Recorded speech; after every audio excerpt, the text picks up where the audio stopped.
What fucking antique store did you fucking pick this shit up from? Shit, dude, look at it go. You've literally just knocked over a whole display that I had to go fucking pick up. Yeah, dude, but look at it. It's fucking knocking shit over. Exactly, and it's fucking annoying. Here, I'm gonna do it a 360. You just ran over a customer's foot. Who cares? That's a free rental, ma'am. We're sorry. I wasn't gonna rent anything anyway. Well, now she's got a free one. I just gave her a free one. Your move, creep. What is the point of this, by the way? It's a helper bot, dude. For what? So you help with what?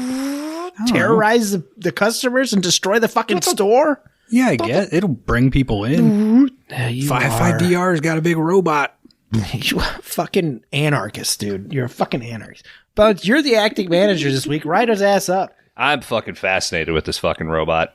God damn it. So much so I've been doing all these fucking noises while he's back in the distance moving around. That's good Foley Put him work, in the though, porn right? room. That was good. It sounded It was immersive, though. Yeah, but for real, Kron, liability here, right? Just ran over a lady's foot. Yeah. Because I gave him a gun. Now it's a problem. He has a gun? Yeah, I gave him a gun. Oh my God. Yeah, dude. No. Dan, I thought that was a dick. I get it now. I get it now.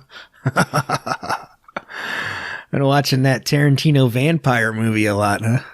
Yeah, man. All right. But here's the deal. Kron, in terms of effectiveness, your little helper robot, it's not automated. You're having to fucking control this thing, right? Yeah, it's like an early M3 gun. Right. But you've now set up this Matrix-type chair, and you've got all sorts of doohickeys sticking out of you. Uh-huh. I mean, quite honestly, it takes you 45 minutes to set this thing up. Some of these doohickeys are internal, by the way. Okay. But what I'm getting at is the amount of work that this robot is doing for you, you could do in 15, 30 minutes. Yeah, but this so is what like, is this is stage one, of like okay. fully functioning, automated, self-contained. What the most important question is? It's Blair Witching in the corner. We need to go I like turn that it. guy. What's its name? Let me adjust the internal sensor, see if I can get him around. What's its name? What do we call it?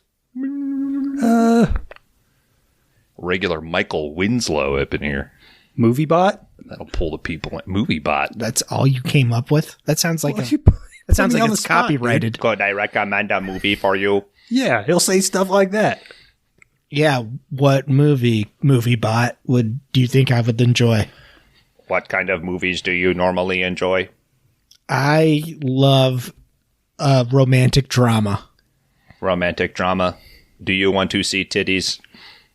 You can't ask that. Hey, MovieBot can ask that. It's a pertinent question, Dan. Okay, yes, I would enjoy seeing some breasts. Calculating. I recommend From Dusk Till Dawn. Yes. MovieBot nailed it. Okay, hold on. MovieBot, can you suggest a movie to me? Computing. Repeat inquiry. I like vampires. MovieBot recommends Pride and Prejudice. Nice. You got your wires mixed up, dude. MovieBot's 2 for 2. Pride and Prejudice is a zombie movie. Let me adjust my armpit sensor here. See if I can get him. No.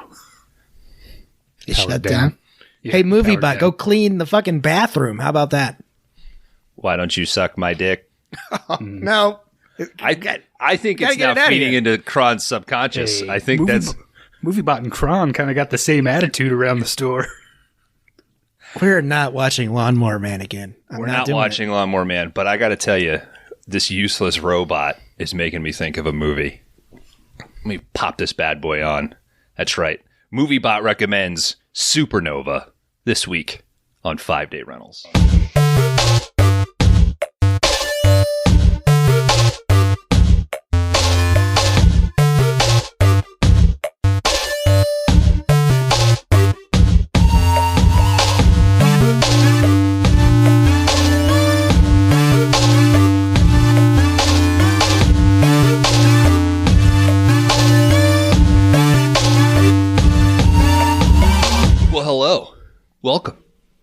to 5 Day Rentals, the video store podcast. I am Bones, head honcho for this week, and we are right in the climax of Erection. Thank you, Dan. Yeah. What a fun category. This is a Walter Hill specific category, highlighting one of Dan's favorite directors. I threw a little curveball here, selecting something that, hey, he's credited with. He may dislike it. Kind of. But I think we're going to, if we want to get the full purview of this guy's career, we got to touch on the lowlights, right? Anyway, like I said, I'm Bones. I'm all out of whack because I did not read the intro correctly. And I'm joined as always by Laundry Dan and Cron Howard. How are you, dudes? Howdy. Good. You called this a climax. This feels more like the refractory period. Yeah, this is probably Walter Hill going, maybe I'll step away from Hollywood for a little bit, because he kind of does, right? This is comes back 2 years later. He's like, oh, maybe I will go on 5 Day Rentals because they just did Streets of Fire and Extreme Prejudice. Oh, wait, no. No, we blew our shot. As always. And we almost had him. Mm-hmm. If you're listening, we were in talks. They came down to the wire. We couldn't get him. I want to do it. Do you want to do what? He comes back. Yeah, he comes back 2 years later with Undisputed with Wesley Snipes, which I have never seen. Nor have I. Right. So, yeah, like Cron said, we're finishing up this Erection, Walter Hill. I don't think it's the last time we'll talk a Walter Hill movie on this podcast. This category wasn't the first time. He had a 5-star banger with the Warriors. Dan, you kicked us off this category, like you said, of Streets of Fire. Cron, you brought us one of your... It's a magical story of, I came across the Blu-ray, I bought it, and I love it. Yeah. We could just say Extreme probably Prejudice. One of my favorite movies. Why not? Oh, that's awesome. Great. Yeah. And what do you think about Supernova? It's hard to think anything of a movie that you forget immediately after the credits roll. I should have watched this on Monday. I did watch again last night. I'll let the viewers in on a little secret. I am riddled with poison ivy. I should be bedridden. It's that bad. I'm pretty, what's the term? High right now to try to get through it. So we'll see how this goes. I did my rewatch yesterday. I got to tell you, there was a lot of stuff that I picked up on, and I did notes on my first watch. So I did have to go back and fill stuff in, shit, I was doing notes and I still didn't even catch that. So I think truthfully you should be on actual medicine, though. I don't know what they gave you, but heroin is medicine. Buying Hazen from a guy on the corner, I don't even know if it's a real drug, dude. What do you think, what type of drug is Hazen? Do you think it's a pill, a powder? I don't. There were so many times that I wrote down a little world building could have helped this movie because they mention it probably conservatively 12 times in the film. Never describe what it looks like, what it does to you. What are some of your favorite future drug? I think we've talked about this before, the names of them, Nuke from RoboCop 2, but the way that you ingest the drug, I think is always interesting. In future movies, it's a vial, it's an eye drop, it's a little inhaler thing.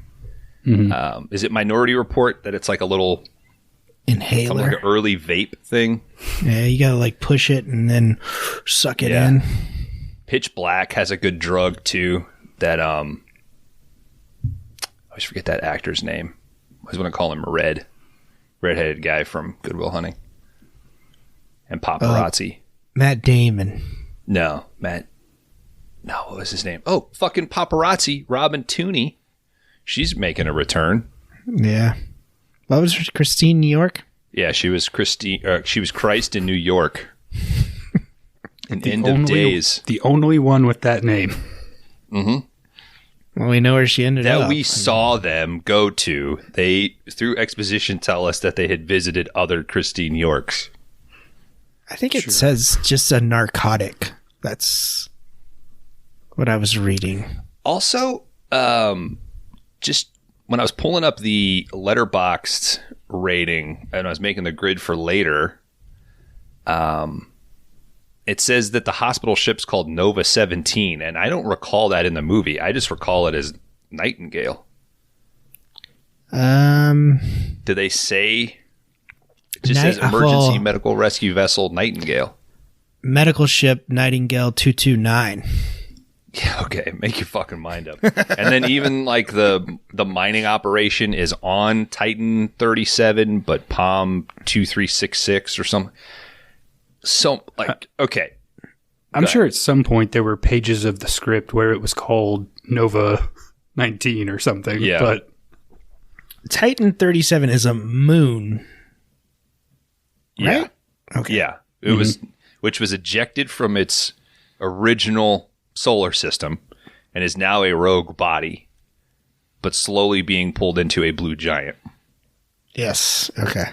Okay. Which I texted you guys earlier in the week. I don't know if it was yesterday or the day before, because like I said, been maintaining a particular level of cognitive function. I used to do this early on in the podcast where I would talk about like, how do you fix this movie, right?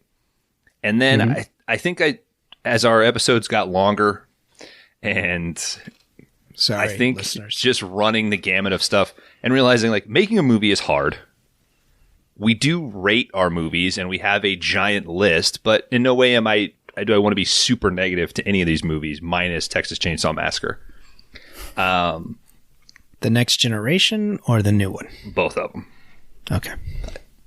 Put them down. Fair enough. Like any of the Hinkle stinkers. we don't have time. Do not have time.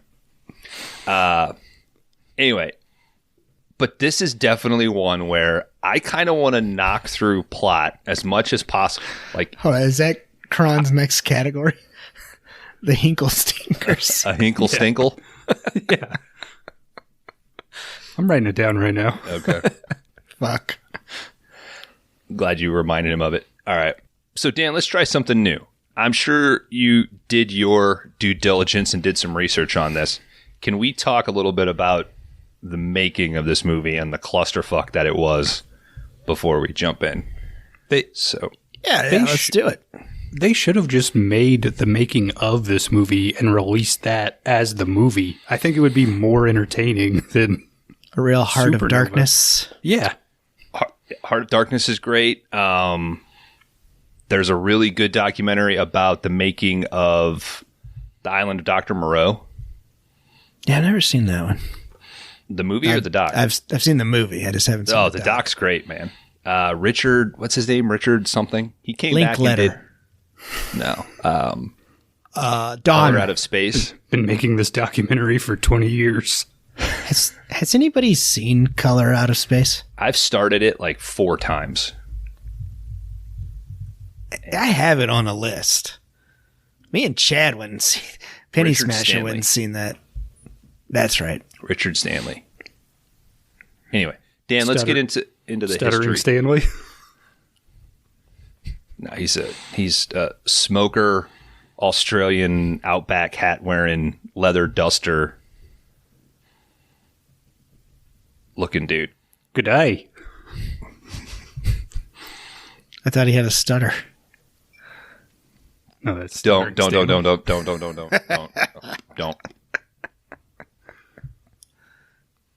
All right, Dan, we got 3 directors credited on this thing, right? Technically, yes. We have. Do you want to know them? Sure. I have- bet one of them is Walter Hill. Mr. Walter Hill. We have the legend himself, Francis Ford Coppola, and another guy called Jack Schroeder. Now, if I recall correctly, Schroeder was the original director. Left. They brought in Walter Hill. He changed a lot of the script, which pissed off the executive who liked the script. Yeah, the executive was very tied to the script for some reason for this movie. They somewhat wrapped the film. Well, they slashed the budget by half. Well, when Hill came in, he had roughly 2 weeks to do all of his rewrites, which were like most of the script. So yeah, he thought he was going to have like a month and a half to get everything in order, to get it away from being Alien. Okay, so you bring up an interesting thing. Walter Hill is, one of the credited people with the Alien franchise. So he was concerned with it being too much of an Alien ripoff. Yes. I think that might have been detrimental to the movie in a way. If you're thinking that the whole time, So he gets his budget cut. He gets rushed. The actors are miserable because they're changing stuff day of. I think I told you guys about that Lou Diamond Phillips interview I watched. Mm-hmm. They kind of wrap. Studio wants to do a test screening. Walter Hill says, I have effects that aren't even fucking done. People are going to hate it. Sure enough, test audiences hate it. They decide, okay, we'll give you $1 million to reshoot some stuff. And Walter Hill says, no, I need $5 million. And they say, not going to happen. And he says, well, then I'm not coming back. Then they bring in this Jack guy for a little bit. We can note that Walter Hill is pretty right on his estimated amounts for his movies that he usually does. He's usually pretty, I know what I need and this is what I need. So that's been proven time and time with his past movies. Okay. That he can call his shot, basically. Yes. Okay. I thought you were saying like he's pretty good about coming in under budget, He says if it's going to be 7.5 million, it's usually right at that. Okay. Studio's like, no, it's 5. Ended up being 7.5. So okay.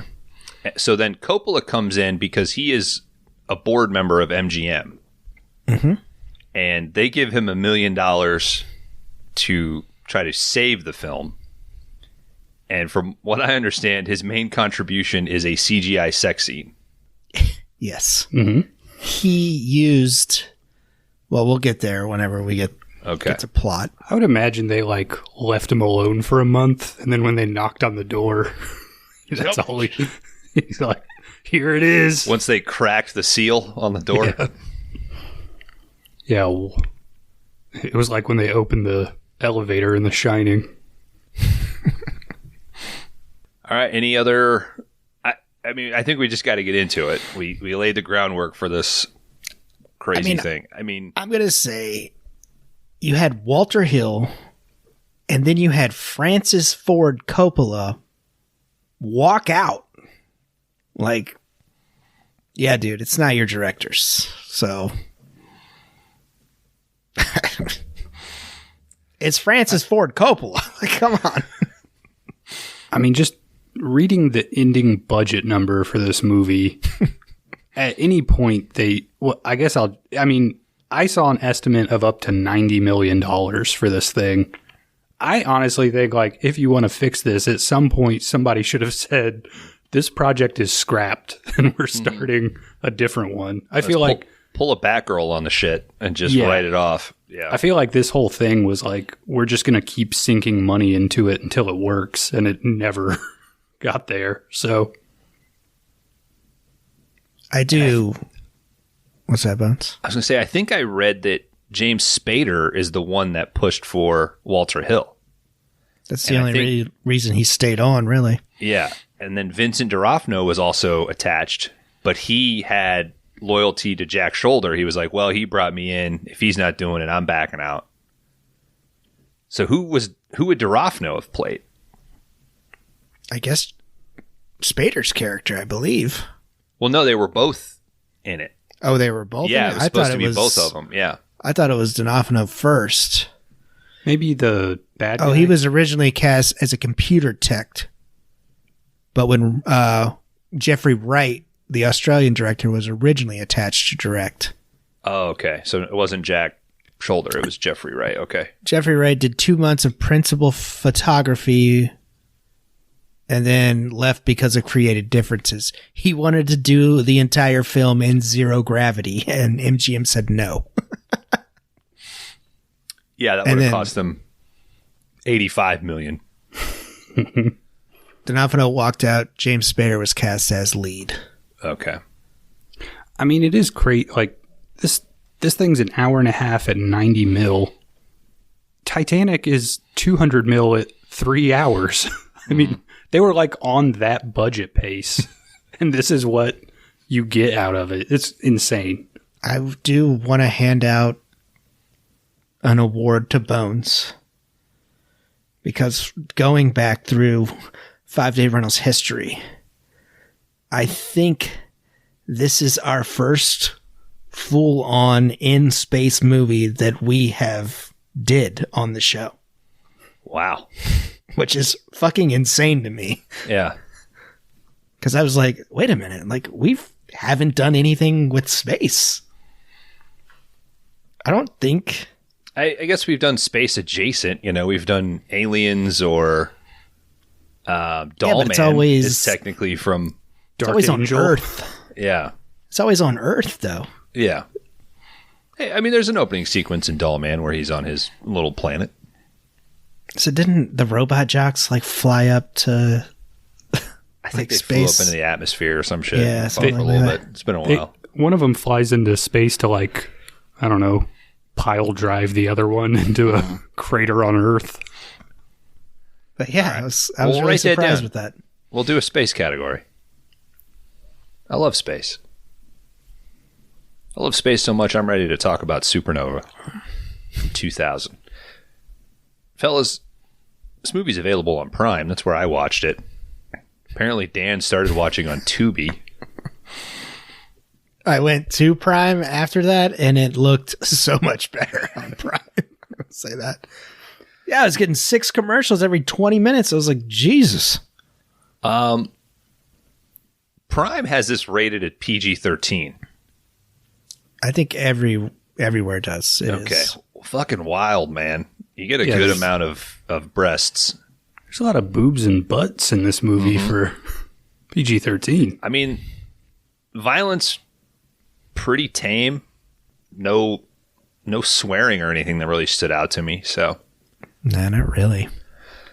I mean, all right. maybe it was like, if they can get Ford Coppola to come in, like, did they just lean on the fucking ratings board to be like, we have to get as much money out of this thing as possible? Like, slap PG-13 on it. And Leave the boobs. yeah. Well, you never really see boobs in sex, right? It's always boobs in a clinical. It's like when they're getting ready to hop in their pods. You know, Yeah. so maybe somebody played that argument. Like Titanic's got great boobs, but it's art. Mhm. You know? Yeah, it was. All right. Fade in. Space. See a nebula or some shit. We got a ship. The emergency medical rescue vessel known as Nightingale. It's the vastness of space, fellas. Sweetie, the computer AI, she wakes Benjamin. This AI's running a test. Because it's horny and wants to play chess. Benjamin's confused. This isn't in your programming. Been there. Cut to some steamy space sex. We got Lou Diamond Phillips and Robin Tooney. Juxtapose this with some ping pong and some cartoons. You guys doing the anti-gravity sex? Nah. Where are you getting your thrust from? Oh, dude, you just got to watch out afterwards. Yeah, I could play through Zero Gravity. I do That'd be zero all right. gravity. Yeah, I'd give it a shot. I mean, just to... I mean, she's got her legs up. You come in just... Oh, fuck yeah, dude. Oh, I missed. Maybe you get a little jetpack or something that'll, like, the thrusters kick on and off. You get a little portable fan. You Like a little fanny pack that's got a little butane lighter in there. a little bit of lube. Shooting Something like off at that. intervals. Yeah. Maintenance intervals. little dial on the side so you can speed it up or down. So you've got sexy, steamy, and pile driver. Mm-hmm. Okay. But don't hit pile driver. It'll shoot you into the atmosphere and back down to Earth. So the cartoons we were seeing, over this, we see our captain, played by Robert Forster. He's working on his anthropology dissertation and discussing the fascination with us primitive humans and our love of violent cartoons. Yeah. I think they talk about how like all this stuff was banned at some point, but like Tom and Jerry's pretty tame by today's standards. I mean, I can't imagine a bunch of people getting up in arms about Tom and Jerry cartoons. Well, wasn't it something about the violence towards the animals wasn't seen as violence towards humans, and that prompted like those characters to take off in a way? I don't know. Wasn't there something to that? Okay. Fading out of this movie by this point. Our co-pilot, Van Zant, James Spader. Now, Kron, I think your love of John Lithgow, I think my equal to that is James Spader. Like in terms of coolness, fascination, just love whatever they bring. Mm-hmm. You know, not always in my favorite movies or whatever, but I will definitely watch a movie because he's in it and love everything that he brings. And it's such a bummer that this movie does not justify the magic he's bringing. I started Jack's Back one day, and that seemed pretty cool. Oh, man. How far did you get into it? I don't know. Maybe like 45 minutes or so. Like, so you got to the twist? Yeah. Damn. I fell asleep. Oh, man. I think it was like coming. 20 minutes in. And then Tough Turf, for sure, is on our 5-star banger list. He's floating in a meditation tube, which is, I guess, a sex meditation pod that just hangs off the side of the ship for people to chill in 0G. Just a rec room, yeah. Mm-hmm. You know. And the computer starts giving us some exposition about him. Age 32, released from Hazen Rehab, 6 months. Pilot's license restored. Work probation. Deep space rescue and recovery. Reflex quotient, 1.5. Stress limit, -4. We got to work on those numbers, Nick. I don't know. I mean, if stress limit -4, is that like a handicap of 4? Or does that mean like 0 is baseline and he's like? Oh, I thought it seems was like, pretty cool to me throughout the movie. I don't know. I thought you had to aim for 0, I guess, and then like plus or minus on each side was like lower or higher stress or something. I don't know. So then, here's a first big issue. He's been on the ship for some time, but now he's getting a physical from the doctor on the ship, played by Angela Bassett. Her name's Dr. Kayla Evers. Yeah, a little flirty back and forth. Angela Bassett passed up on Monsters Ball to do this movie. God damn it. We see this robot from the 20th century that's creeping around the lab. He's dressed like a World War I fighter pilot. Flyboy. Turns out the captain is he's a history buff, anthropology buff. So as a joke, they dress this guy up as a World War I pilot. Helps out around the ship. The robot looks all fucked up anyway, though. It's all herky-jerky. Wobbly. Doesn't seem like something you would want in a medical application. It was originally supposed to be an actual robot, but budget cuts. They were just like, oh, let's dress a guy up. Or just cut the fucking robot. I mean, I guess the whole... Well, to be fair, you got to have the robot for the resolution, I guess. Yeah, but you could have had a fucking trash can with googly eyes on it, and it would have worked about as well as this thing does. So, yeah, they could have hired me for Foley and been fine. Mm-hmm. All right. Evers is giving a little crew rundown. Months of nothing, and then panic. Or that's the general vibe of this place, right? Like this deep space rescue. They get bored, right? They've got nothing to do, and then they'll have, a shit rescue, and then it goes back to being bored again. Which I think having been in EMS, I can relate to. It seems like somebody did their sort of research on that. She basically hints like people are going to fuck. I was going to say she wants to kind of mirrors that shitty ass like The Thing movie from the 80s. Yeah, shit sucks. Like nobody should talk about that movie. Nah. We'll reference that later, Dan. But she wants to know why Nick's out here. He says, I like deep space. It's quiet. She prescribes him some Zircon, a happy drug. She says Hazen's a tough drug. But Nick argues that he's clean now. If you say so. I mean, who knows what Hazen does?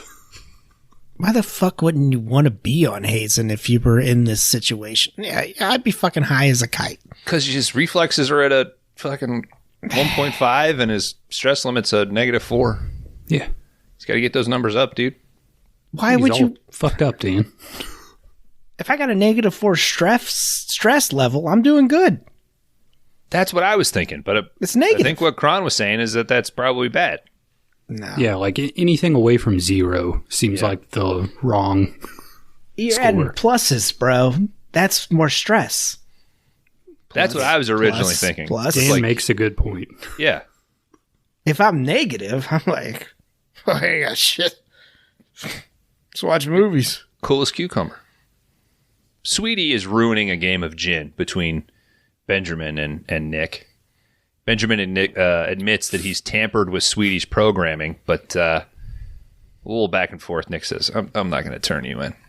Fucking AI, man. This scene is crazy. Yeah, they're just playing cards, and out of nowhere, he's like, oh, hey, by the way, I tampered with the computer. Like, don't tell anybody. It's like, why would you say that? I mean...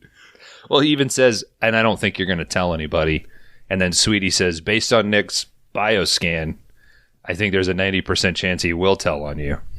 And Nick's like, I'm not going to tell on you. So this to me is like, okay, what scene did we have that we can put between the physical and him then going right back to Dr. Evers?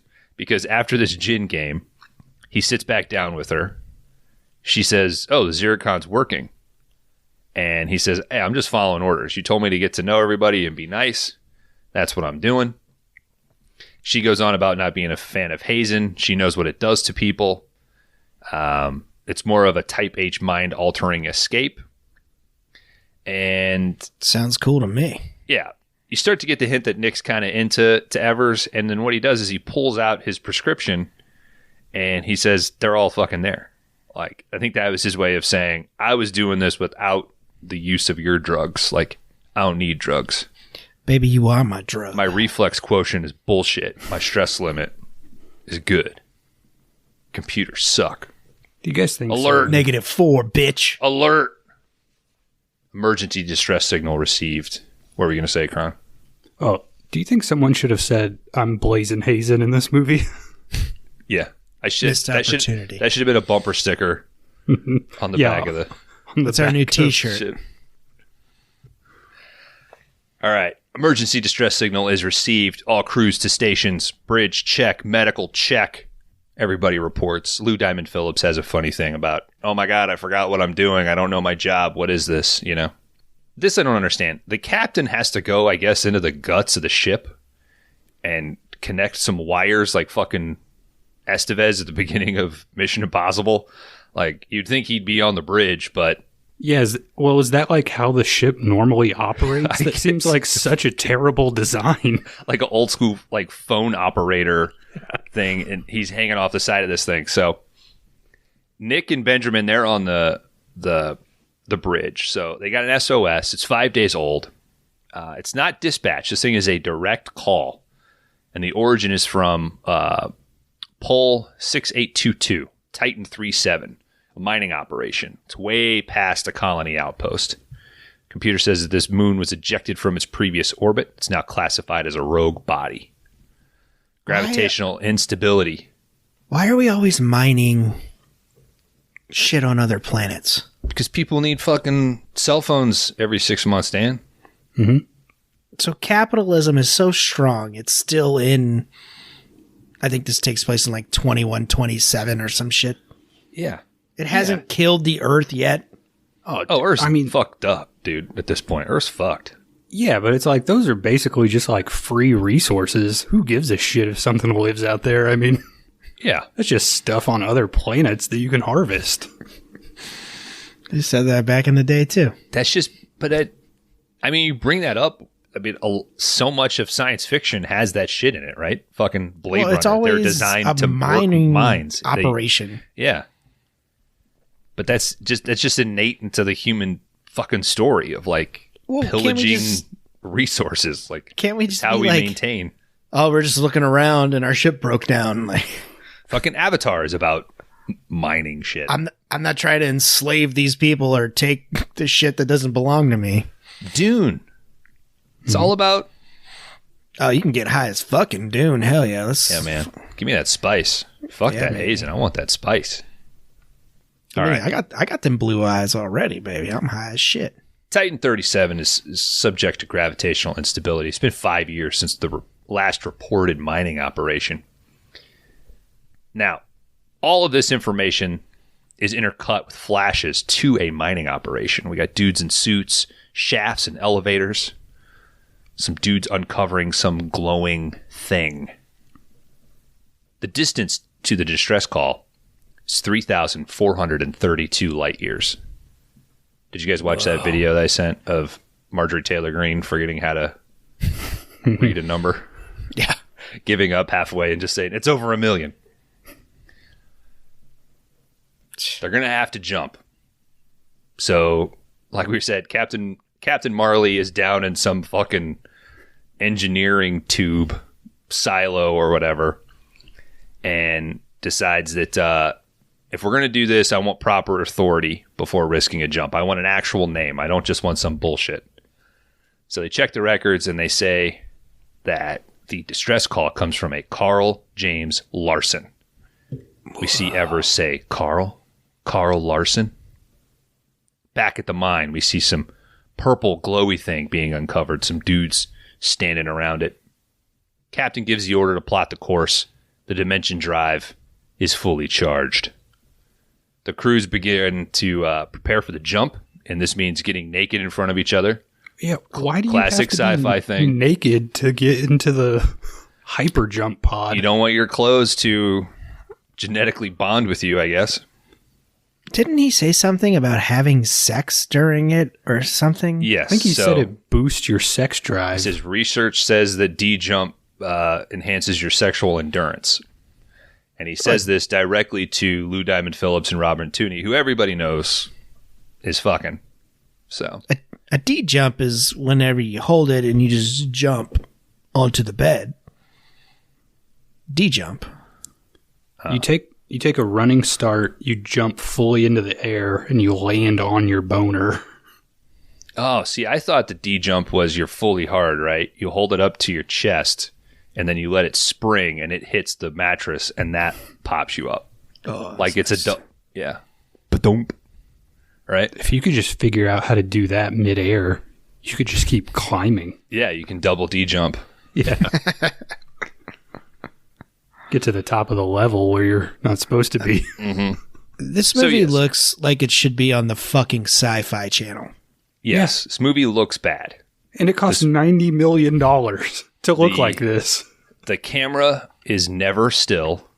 No, it is. To call these Dutch angles is an offense to that fucking country. To Dutch people. Yes. Yeah. It's so blue that you would think Michael Mann had something to do with it. Oh, if ever I'm going to say this would make Michael Mann sick, this is the fucking movie. He's Michael rolling Mann in his grave. Might take offense to that. Mm-hmm. So yes, getting ready for this requires you to get naked. Now, here's the thing. 6 members on this ship, right? It's kind of like our show. We have that's what it requires to get ready. Mm-hmm. This is fucking animal warfare out here, dude. Well, Bones keeps telling me he's going to show me how to D-jump. And yeah, I'll show you the break. Okay. I'm already naked, so I'd appreciate it. Yeah, I just need a set. Hey, you're the quick draw boner guy. I've been here for 2 years. It takes me a little bit to get enough blood in this bad boy. All right. I just want to point this out. They have 6 pods, right? But they are a medical ship. Doesn't that seem like There's poor not planning. a lot of people in space. I mean, But Yeah, what but if, I guess what if you bring even one back, Yes, you don't have a pod for them. it's space. that's my point. There should be 12 pods, right? You're It going to should be- die. Okay. So as they're prepping for this, Benjamin tries to scare Robin Tooney and Yerzy. That's Lou Diamond Phillips' character. He tells some dumbass story about two guys getting in a pod and then meshing together. And then at the end of the jump, they came out. They were 14 feet long with a head on each end. And one of them said, and they both say, "Are we there yet?" It's not funny. 2 minutes to dimension jump activation. It would have at least been a better visual effect for $8 million than anything we get in this film. Yeah. So the captain, he runs over to Evers and he orders her to use his pod, and he's going to use number 4.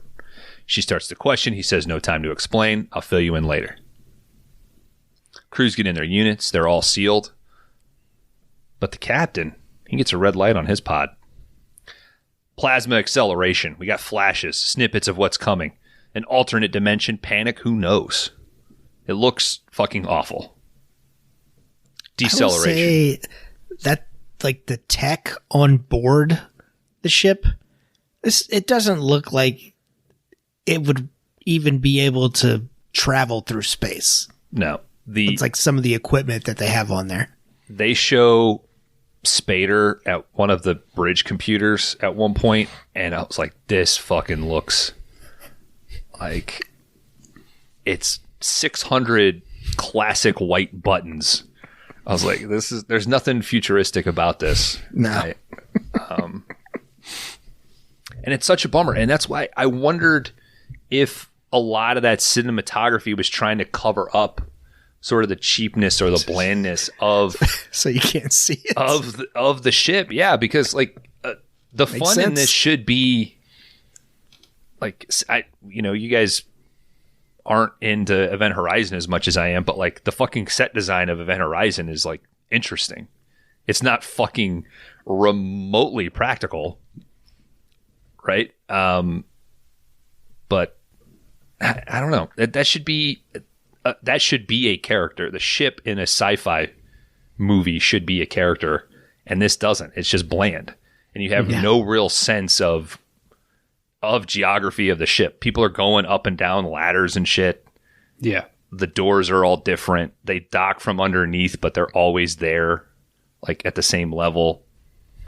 Like, Or just, they have metal cages in the cargo area. I don't like. I mean, even just some plasma understanding of like, how the ship is laid out, how it functions. Like, I mean, you don't need to go into a ton of detail on that stuff, but it's just like the Hazen thing. Like, you don't know how any of it works or what its purpose is. Yeah, but you also have $90 million. Deceleration and the pod's open. Yerzy's the first out. He seems okay. Benjamin tries to pull a quick jump scare on him. They could have made a short film called Burning $1 Million in a Bucket that would have been a better film than this. And it would have cost 1/90th of the budget. This is a director's erection. We had a five-day Reynolds it up somehow. Our captain is all thinged out, man. He's all gross. He's fused to the inside of his pod. He's Which like, looks cool, but you can't see it. You can't see it. Yeah. And it literally looks like he's inside out, which is kind of cool. And what's with her? Like, is she stitching him up through the fucking glass? I don't know what she's supposed to do. And I have a thing with so she is the ship's doctor. And earlier when we see Nick come to chat with her, she is like on an iPad watching an instructional video about her laser thing, which I thought was kind of... So was that cut out? Like, was this new tech that she wasn't familiar with, or what? Or like you were saying, what is she trying to do? So everybody kind of jumps into action. It seems like that thing is like a laser scalpel. And I guess if you were a doctor that didn't know how to use a scalpel, it'd be that's pretty bad, right? I mean, yeah. Yeah. I'm like, how is she not cutting the glass or whatever it is? It was just a dry erase marker, and she was drawing like black eye and like a fucking mustache on him and shit. Like a dick and shit on his face. Right. Okay. So there's two things that happen here. So the medical team is trying to save the captain, and Nick heads to the bridge, starts to prime the engines, because it turns out that Titan 37 is now being pulled in by a giant, or a blue giant. A sun with 10 times the gravitational pull of our sun. So he and Benjamin are trying to figure out how to correct the course. They're arguing with Sweetie. She's like, hey, because they also got hit by some debris, lose a bunch of fuel, and the D drive needs to charge before they can jump. Incinerated in 17 hours and 12 minutes. 12 minutes. That's after they get out of the way of the moon, though, because they're getting pulled into the moon, and they're going to burn up in the atmosphere, or they're going to crash. Okay, so he's got the 12 minutes. Mm-hmm. So he has to go to manual. He uses the docking thrusters to at least push out of the gravitational pull of Titan 37. He then puts the docking thrusters on an interval to keep them in orbit, while the D drive has to charge. Like you were saying, Dan, it's going to take 17 hours. They have an 11-minute window from the time they get sucked into the blue giant to be able to activate the D drive. How does the computer not? Because the computer is like, there's no alternative that will like not end in catastrophe. Like there's no plan of action. And then he's instantly like, turn the computer off. I'll hit the thrusters for 10 seconds and like we're good to go. So Sweetie sucks, bro. I agree with you. I think if anything, maybe if she came in and started to challenge him and he's like, I'm going to activate docking thrusters. And then she said, you'll run out of fuel. You'll only be able to, like, if she's plotting X moves ahead. Mm-hmm. And that could have even been stuff to build his character of like, I got to do stuff now. We'll think about the future later. But I agree with you. Yeah, she says like no option is even worth attempting. Mm-hmm. All right. So while this is happening, the captain's pod is opening, and it's going to fall forward. And the motion of the ship that Nick is putting it through to try to get it from fucking free fall into the planet or into the moon. Yerzy trying to like fucking put in his pin code to lock the fucking pod, but he can't get it to maintain. Evers is in the front just shooting her laser scalpel into the forehead of the captain. Not sure what. It's almost like she's trying to like unfuse him from the pod, I guess. Yeah, I guess that's what I thought. Like trying to get him off the glass, basically. Yeah. So Forrester then starts to say, fucking kill me. And Robin Tooney is like, don't kill him. Don't kill him. And Evers is like, she's obviously wondering what she should do. I think she's tasked with like, do I fucking let this guy out of his misery or what? But we don't really know. Let me go back to YouTube here. Shit. Yeah. Get my iPad. Yeah. I need to fucking troubleshoot this laser scalpel. I better ask Jeeves what to do in this situation. There is no Jeeves here. It's nothing but Sweetie. Yeah. But it doesn't matter because... I believe the third director changed the AI's name to Sweetie. That was one of the changes he made. Cool. I was originally named Thunder. Oh, man. I wish... Thunder might have helped. Thunder would have been badass. All right. Captain fucking dies because the fucking pod eventually fucking falls open and the glass and he just shatter on the floor. Evers just says, fuck this, clean this mess up, and takes off, heads to the bridge. All right, so Sweetie turns back on, and turns out their fuel loss is 82%. The Dimension Drive needs to recharge so they can escape the solar pull. 17 hours, 1 minute to charge. Time to solar incineration, 17 hours, 12 minutes. Nick orders maintenance thrust to stay in space and tells Benjamin to start communications. Evers comes up. She tells Nick that Captain's dead. Their hailing continues, but they get no answer from the planet. Nick brings Evers some pear brandy. So again, with this weird editing. So they are in a fucking panic here. They have 17 hours for this thing to charge. I guess everybody's kind of resting, right? Because they're exhausted from the fucking hypersleep. I don't know. No reason to rush yourself to get to that distress call. Yeah. So with this, Yerzy shows up with the pear brandy. Evers gives in. They hook up. He asks her, how do they get the fucking pear inside there? She tells him, well, you know what? They put the bottle around the pear while it grows on the tree. Pretty smart lady, that Evers. She didn't know how to use a laser scalpel, but she knows about pear brandy. There's this guy directed a movie called The Godfather and The Godfather Part 2, Apocalypse Now. He took Tooney and Lou Diamond Phillips, those bodies, and just put the faces of these two on their bodies. Spader and Bassett. Oh, I thought it might have been Peter Facinelli's body. It looks like Facinelli. Is it? I think it's him because when the camera goes over, when you get to the back, it looks like the back of Peter's head. It's like just enough Spader, which means they color corrected a skin tone. Yes, which is not okay. I had to read that twice. So they bone in the 0G pod, basically. I like the little. It's like very 90s, like sexy R&B music. That it's like just a little beat that like starts to play when the sex scene starts.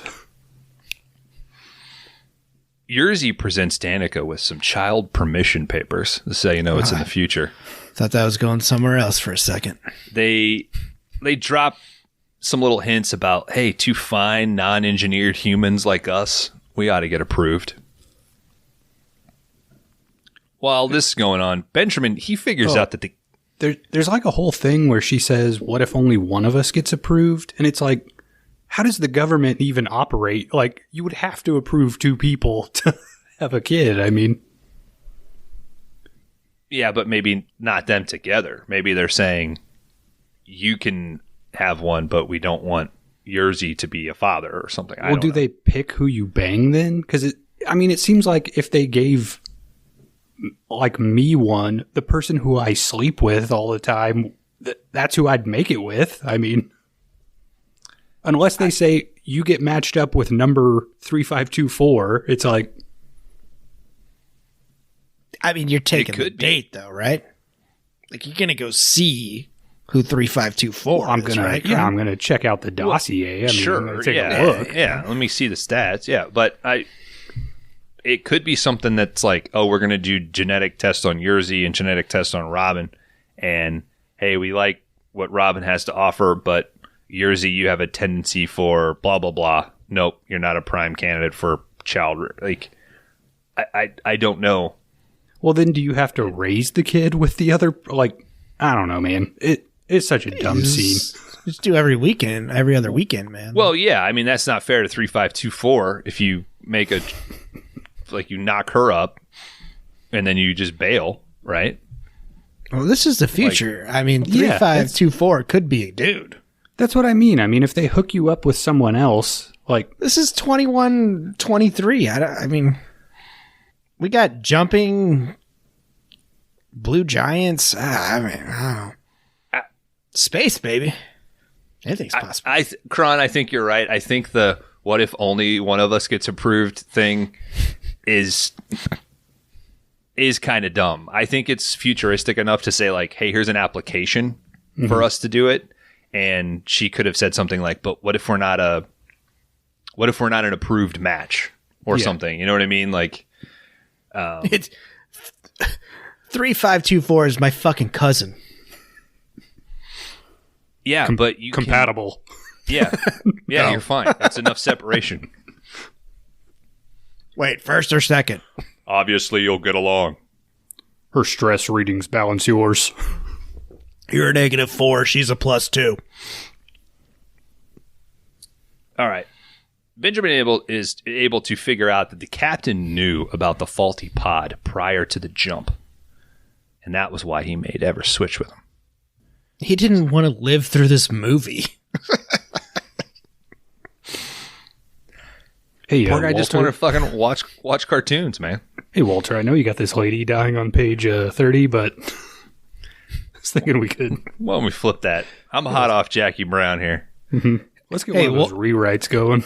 Hey, Walter, is this really going to kill me? Just asking. All right. All crew report to the bridge. Nick fills in the rest. Now that you've all had some rest, he says. They're low on fuel. They have enough for docking thrusters to keep their ship afloat while the dimension drive recharges. Yerzy kind of challenges that shit, like 11-minute window. And Nick's like, hey, I fucking survived worse, okay? Like, we'll make it. Incoming shuttle from the lunar service. Well, it's so crazy how just like quick James Spader is like captain. Like, pew. Yeah.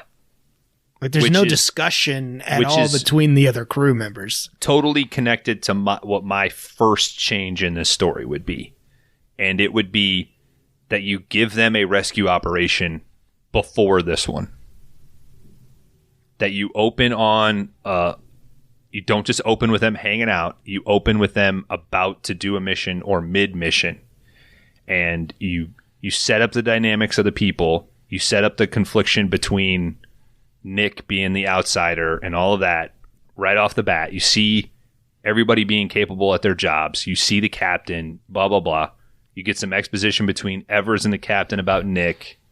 You get a layout of the ship.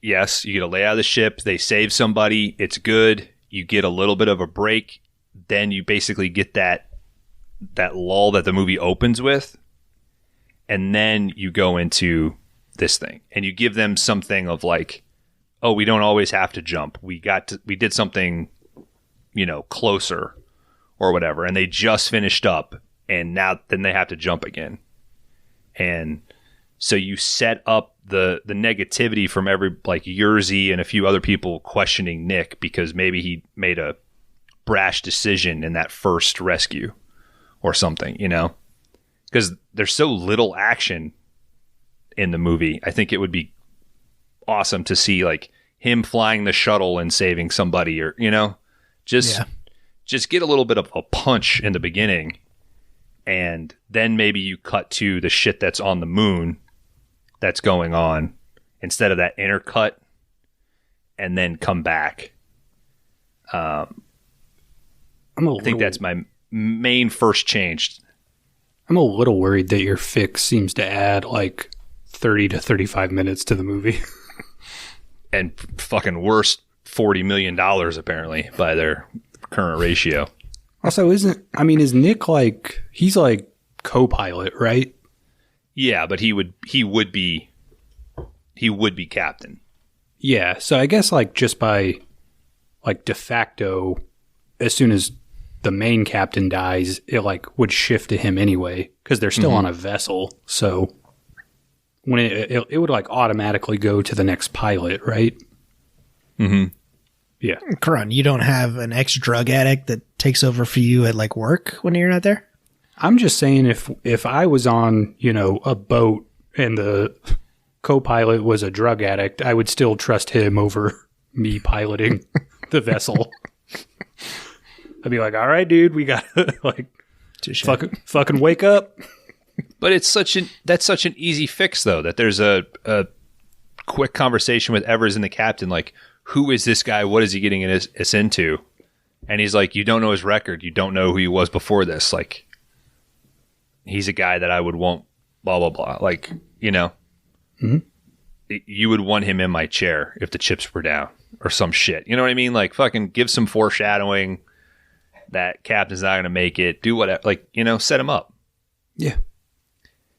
All right. So they no more finish their debrief and they get alerted that a shuttle from the lunar surface is approaching the Nightingale. Sweetie tells him that there's a fire on board the emergency vessel. It's heading in too fast. There'll be an impact when it docks. Medical crew gets ready. Ship docks. One body on the ship. It bursts in. It's Peter Facinelli. I forget how you fucking pronounce his name. Dude from Can't Hardly Wait. Put a shirt on, gay. Yeah. But when Ever sees him, she says, "This isn't Carl." She passes that information on to Nick. They're doing a med scan. He's got some growth on his bone structure. It's like they're strengthening themselves. Adamantium. Doctor says, no treatment deemed necessary. We're going to keep him under observation. And this is where we start Danica's fucking fascination with this bone structure, if you know what I mean. Nick is questioning Evers. He just lays it on like fucking mayonnaise with this shirt. That's another big fix with this is right out the gate, the guy's a fucking creep. Right? Like nobody would believe anything this guy's fucking saying. If I look like that, I don't know. I don't know if it's a casting choice what I wanted. Or a script choice, but you got to change it and make him much cooler. And not in like a fucking James Dean cool, like he thinks he's doing, like dumb, nice, I'm just a blah, blah, blah. Like you got to let those layers sort of chip off. But immediately he's just like, oh shit, my dick's out. Sorry. Yeah. Yeah, You're looking. I was just a scavenger. Whatever. I think my fix here is show the hog. I mean, just show the audience. Get that hog on screen. I mean, you couldn't tell from her reaction. You couldn't tell from her reaction. Well, how am I supposed to know what they look like in the future? Okay, spoiler alert. The object, the purple object is making him younger. Do you think it also like increases your hog? That's exactly what I'm asking. I mean, if it makes it younger, isn't it making it smaller? But I think the youngerness was just like increasing your testosterone or something. Like it was taking you back to a more virile age. I don't know. Think about it. You got a better heart, a bigger hog, but you still maintain all that experience that you've earned. I'm not sure which. You'd be unstoppable. Director. 3524. I guess originally they were supposed to find some alien artifacts and bring them back to Earth in one of the scripts, I guess. You don't need that shit. I'm totally fine with the fucking the entity or whatever that they find. I don't think it's that dumb of. I think it's a cool concept in it being like a life-ending grenade in a way or something, like a booby trap. Possibly, or a life-beginning grenade. Mm-hmm. I just think it's crazy that James Spader in the future for MCU will pretty much play the same character as our villain here. As Ultron, right? Yeah. Kinda. James Spader is the voice of Ultron in the second Avengers movie. Okay. Pool of the week. You've seen Age of Ultron, Kron, didn't you? No. Age of Ultron? No. I shot that in my backyard. All right. 7 hours. Nick is questioning Evers as to why this was a direct call for help. What does she know? She thinks this might be Carl Larson's son or something. She says that I saw a picture of his kid once. Slight resemblance. She used to be with Carl. Did she have... Okay, I was going to say, didn't she have something with Carl? She was with Carl. They had a rough relationship. She couldn't get pregnant. When they broke up, she joined Transoma, which is the medical company, to get away from him. And this is also where Nick figures out, Carl was the Hazen addict that she hinted at. Larson is up and walking around in the buff. So he scares Danica a little bit. She checks out the hog. He introduces himself as Troy. Now, see, if you had to get naked for work every day, wouldn't you be used to you'd see hogs and tits all the time? But not this hog. Yeah, this must be a good hog. It's a new hog, baby. That's why new hog in town. That's why they should have shown it up there on the big screen. They only have 5 pods, but they have 6 bodies. Nick says, I'll stay behind in the shuttle. You send another rescue ship when you guys get back. Little bit of an argument. He says, don't make me fucking play the captain card. She does. He says, fine, that's an order. Evers is doing a little physical on Troy. Dude, I'd be taking so much advantage of that. I go, yeah, that's an order. That's an order? Yeah. And that's the problem, Dan. Yeah, I'd be fired within the first 2 hours. You can't be fired if you're the captain. They'd have to commit some kind of mutiny to... You got a point there, Kron. But all they got to do is say, look at me, I'm the captain now. And then they're the captain, and then it doesn't end. Because then you're like, no, look at me, I'm the captain now. And then you won't get anything done. No, it'd eventually end because I'll outsmart him, and I'm Tom Hanks. You have to yell, look at me, I'm the captain, and then you shoot the other guy before he can... Mm-hmm. I've seen that movie, but I don't remember how it ends. Captain Phillips? Yeah. It ends with his physical. That is like fucking harrowing. Remember that? Oh, yeah, he's like crying and shit. Yeah. But I don't know how he gets out of the situation. He delivers the FedEx package, finally.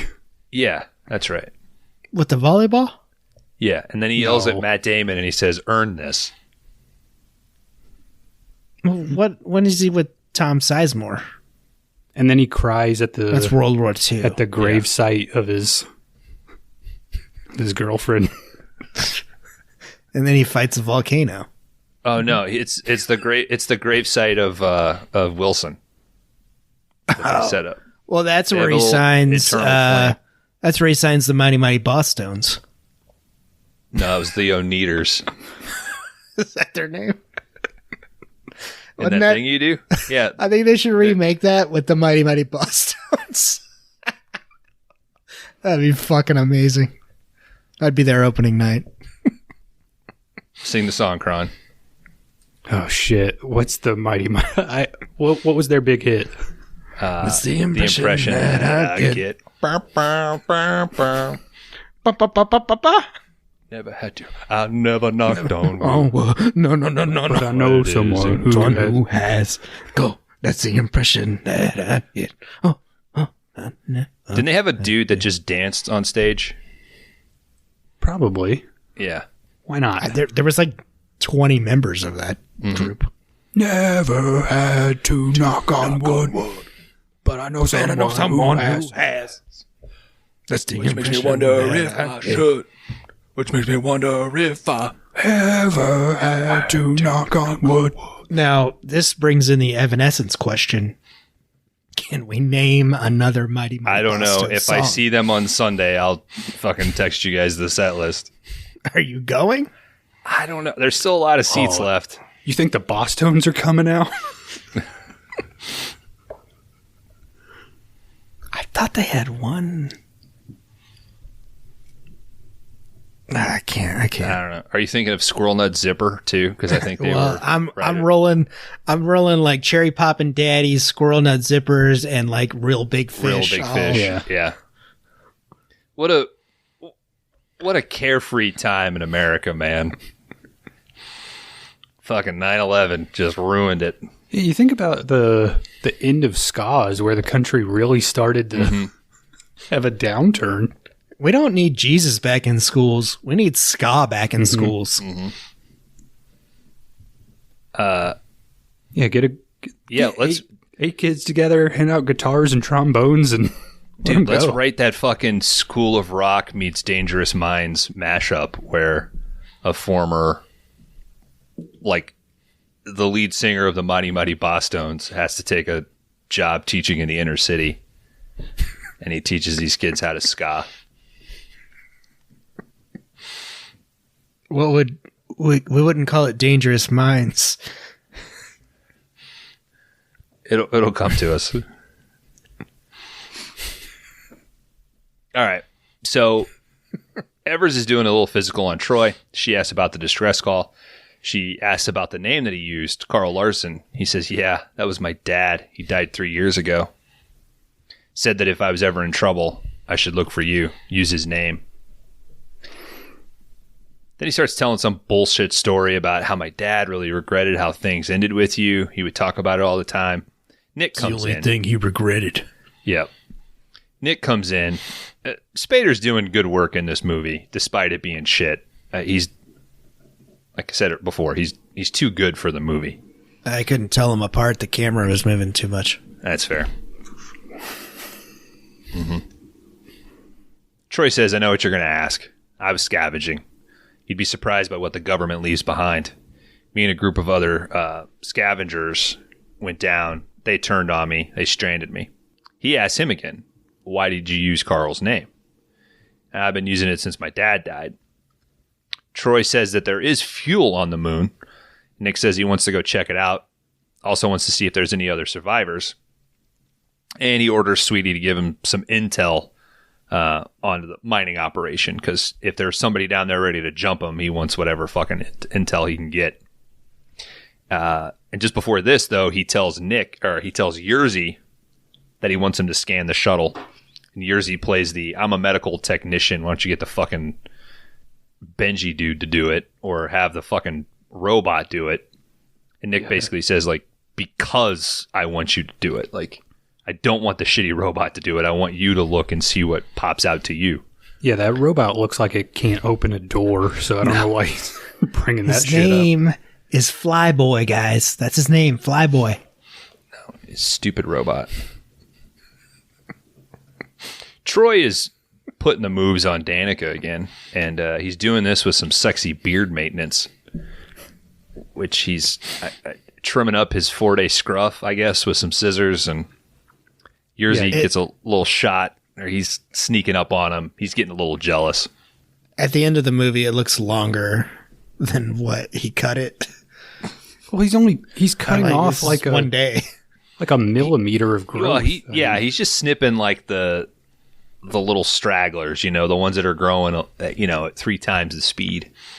But I mean, he did penetrate that purple orb, I guess, so maybe his hair does grow faster. Hair on his head doesn't seem to be growing, but whatever. So Yerzy getting jealous at those two, so he's like, fuck it, I'll go scan the shuttle. We got a good midriff. I don't think he's got pubes. I mean, I seen that V. Oh, so. He's waxing. Yeah.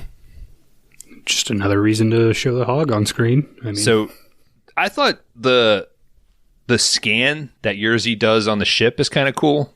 It's like a pulse blast, like radar thing that he kind of shoots, and it'll kind of show like an X-ray of the boxes. And the first few scans don't really show much, but then he sees one particular crate, some purple glow coming from it when he opens it. Yerzy calls into Nick. Is that you? You better get down here.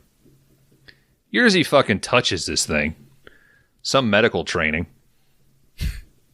Something otherworldly starts moaning and panting as he strokes this thing.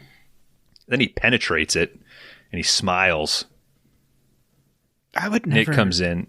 I would never go to space. And if I did... Space is awesome. I would never touch anything. Like, no. Well, yeah.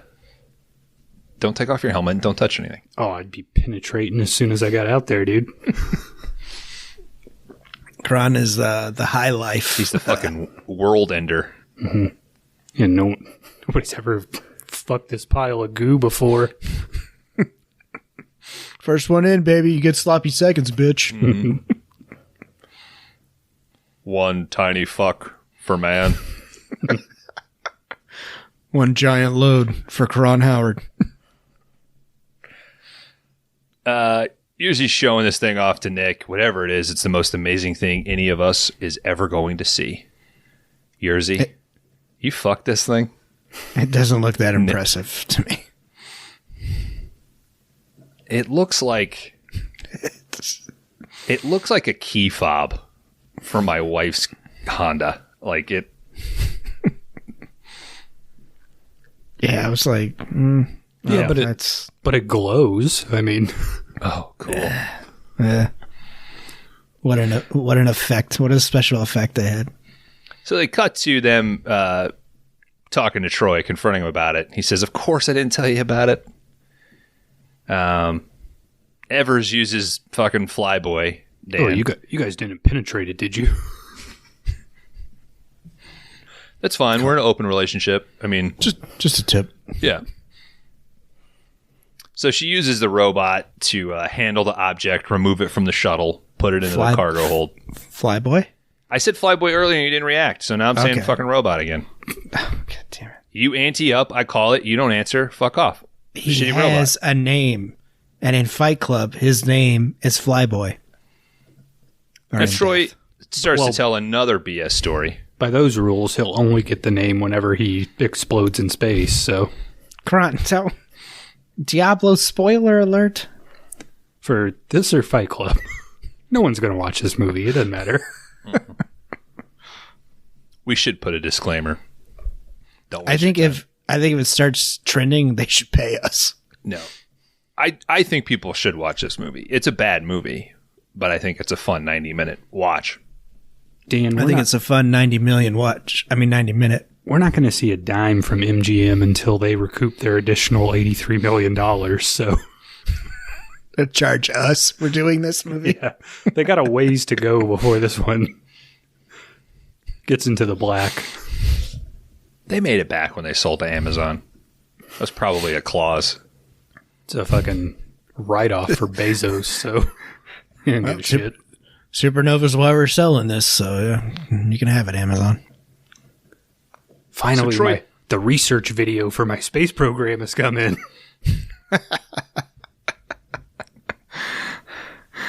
That's He's why trying I to took find that Musk purple. first. Yeah. He's hunting for that purple This is just orb. a copy of Supernova.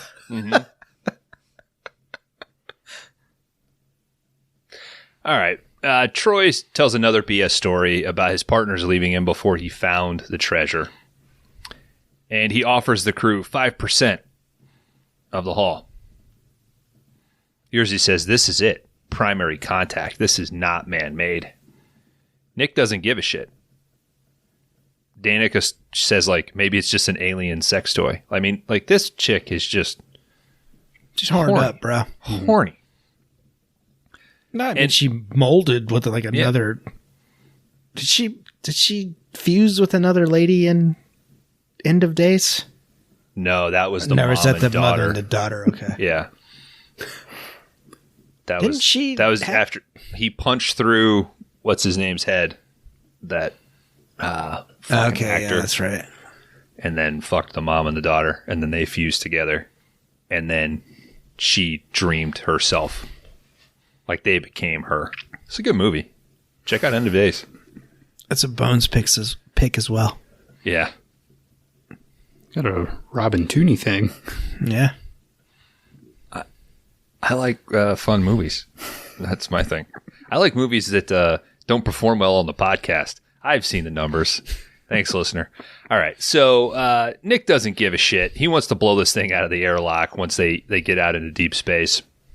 Troy tries to challenge him. Nick pulls captain mode, informs him of the risk of taking this thing back.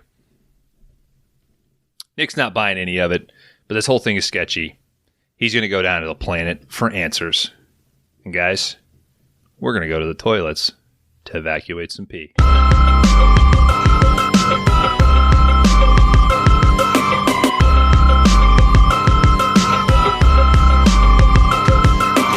Well, welcome back. We're deep in the fucking gravitational pull of a blue giant just outside of Titan 37. An abandoned mining operation. We have a purple horny orb on our planet, or on our ship now. We've got we're minus a captain, but we've got Nick Van Zant filling in. We got a sketchy scavenger hunter / treasure hunter on our ship, walking around with his hog out. Nice. We got an equally horny AI system who just wants to play chess. That's right. We're talking Supernova. Let's get back into it, dudes. So Nick lands on Titan 37. It's a pretty rough landing, but he's smart enough to drop an emergency rescue vessel. On the Nightingale, Troy successfully charms Danica. Says, you keep thinking about sex. You want a baby. But is he the one? Is Jersey the right one? How will you know? Why don't you fuck me? And if you feel bad about it, then you know you like him. If you feel good about it, you know you shouldn't fucking have a baby with some dude. Just the mind games with this guy. Yep. The only real sin is regret. So Danica's like, what the fuck? How do you know this? Like, how do you know that I'm like super horny for you and shit? And he's like, well, it's hard to explain, but like, I kind of just know what people want now. They go to Bone Town. We cut to Yerzy. He can't stay away from this fucking object. He inputs a 42 character PIN number. Fucking opens up the containment room, goes in, starts to fucking fondle it again. Down on Titan 37, Nick fucking free falls in this elevator, basically. I don't know how many meters down it was. I think she even says, or Sweetie even tells him, hell of a ride. Yerzy starts getting it on with the object a little bit more. And this is where we actually see Troy and Danica floating out in the sex pod. Do you think you would want a designated sex pod, like on the ship? As long as it had like a self-clean, I think. Oh, yeah. You just vent it, let it... As long as it didn't have any kind of self-clean mechanism. I will say that the spacesuits in this movie look fucking cool. Like what Spader's wearing when he goes. It does have a practicality to it, I think. It's kind of hard to tell later on, though. Like, he's got like a Bioshock thing going. Like what? Yeah, when they're fighting. Like the implements that he has on the thing, on the suit. But we'll get there. Mm-hmm. All right, Sweetie completes her analysis on the object. There's a presence of extra-dimensional isotopic matter. Ninth-dimensional matter. Evers asks for fucking more information, but Sweetie says, it's too complicated for human language. We can explain it via math, but you're a dumbass. You don't even know how to use a laser scalpel. You won't understand this shit. It's omnidimensional. Spontaneous creation of three-dimensional matter. It's a bomb, Evers says. Yeah, but with the essential elements for life. Seems like it kind of... Like it can't make life better, but it'll like rewrite over the life that exists with a better form. Yeah, so... Like I don't know... wipe out what exists but build something better on top of it. That's the impression I got from trying to watch this. That's the impression that I got. Are you guys familiar with the Genesis? Not the band. Terminator? No. In Star Trek. No. Okay. Through basically... So Wrath of Khan, there is this thing, that's a program that they're working on called Genesis, which is you take a dying planet. I think you talked about this. I probably time for the last 15 years. Did you get that email you sent the other But night? it's good shit. And this is very similar to that, where this thing seems to be basically a new Big Bang, right? Without saying the Big Bang, that's what this thing is talking about. Basically, contains all this essential elements, but will expand and blow out and potentially create new things. Genesis, they would shoot onto a planet, and it would create life, and it would change the genetic blah blah blah stuff. So that's all I kept thinking about with this. But what Evers figures out is like this is the highest. This is like a high-level Darwinian like evolutionary step. Like whoever created this did it. It's basically like a evolutionary landmine, right? If another species got the ability to travel, find this thing, and take it back to their home planet, this thing would fucking explode and wipe out that species and create another one in its place. Or what she says, whoever they are, they're as smart as God and a lot less nice. So, like you were saying, Kron, it's not like it would enhance everybody on the planet. You know, it's not like a bomb that gives everybody genetic strength or perfection. It just completely obliterates everything and might even, I don't know, replace it with more of its species or something. Mm-hmm. You know. So Danica, now full of regret and Troy jizz, finds Yerzy in the purple embrace of the object. But Yerzy, he's been de-aged a little bit, and he had some gray in his hair, but his shit's wiped out. And he's showing off by doing some handstand push-ups. Evers is like, we gotta fucking scan this dude. He's growing muscle mass. He's like, yeah, I could do that shit in 0 G's too. It's not that impressive. Yeah. Are you doing that shit like in a pool? Oh, this is so cool. Up until you get a bunch of fucking bleach water in your nose. Mm-hmm. Bunch of like 6-year-olds piss and bleach in your eye. Do they legit have like the chemical now that marks when somebody pees?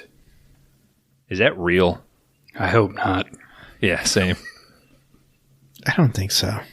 I mean, maybe it does exist, but I'm sure somebody would sue or some shit. Like, you embarrassed my child or my husband. Yeah, I feel like you'd see a lot more TikTok videos of that, right? Like, look at this kid. He's pissing in the pool. Like, yeah. All right. Yerzy's feeling pretty good. He's not just stronger. He's getting younger. We see Nick down on Titan 37. He's still dicking around. Finds a bunch of bodies that are frozen on the moon. Tries to make contact with the ship. But there's a signal block. What do you know? Troy's fucking hanging in the same spot that the captain was earlier. He knows the ins and outs. He knows where the true control center is, like in the guts of this thing. And he contacts Nick. Starts fucking toying with him. He admits to killing his crew and they couldn't handle it. Nick says, I'm not seeing a lot of fuel down here. Troy says, yeah, and looks like I left open the connection, so now I can control all the shit down there from up here. Yeah, it's all kind of lame, though. It's just like, I can shut doors and, I don't know, turn the heat up a few I can degrees. turn this crane, and I can activate this drill, and... I'm going to run your electric bill up, motherfucker. Yeah. One of the behind-the-scenes, like, video essays that I watched on this, this was one of the Ladder Director's additions. He added this whole thing to add some action and suspense in this. Schroeder. Troy's going on about how you took my girl. He turns on all this mining equipment. Got arms and cranes crashing down. Nick barely escapes.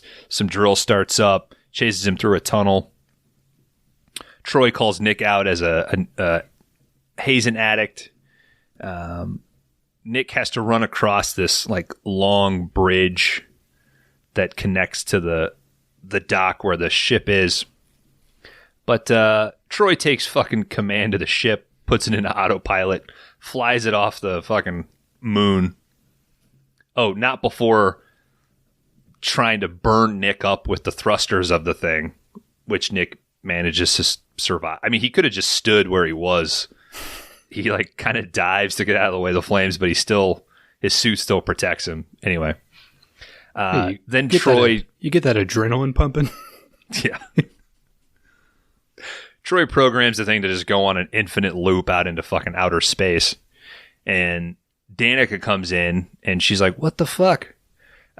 Troy's like, well, here, you fucking try to help him, and rips out the module, like the joystick or whatever, and throws it at her. Not the joystick. Oh. Yeah. Danica throws it back at him, hits him with it. He's like, I wish you wouldn't have done that. She spits on his face. Really wish you wouldn't have done that either. He fucking tosses her up, straight up. You spit on my face earlier. Mm-hmm. It was 0G, though, dude. I guess it just floats right by. You ever seen a Portuguese man of war just float in the ocean? Oh, you said you were going to take it on your face. Decided not to last minute. Fucking 0G. Hey, babe, your hair conditioner spilt in the tub. That's what that was. I knocked it over and I thought I cleaned it all up, but that's what it was. Sorry. Might want to wait like 15. Yeah, use your Pantene Pro V. Sorry. No, it's expensive. But that's what it was.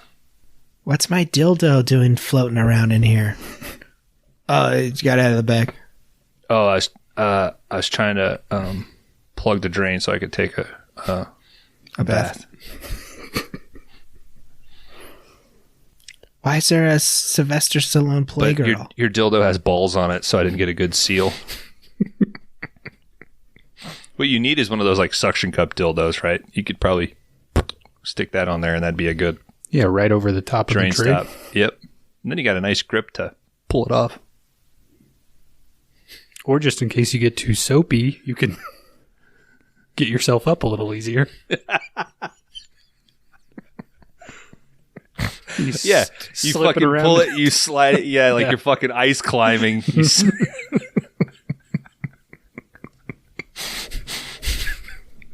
Hey man, they should make fucking dual purpose fucking ADA compliant dildos, that fucking help old people get off and get out of their tub. Yeah. You don't need How's this supposed to help me? You don't need to install a costly upright tub when you could just buy 2 dildos.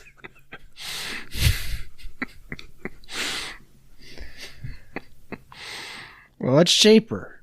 Well, the pink one is. The realistic one's a little more expensive. Yeah, and isn't that fucked up, man?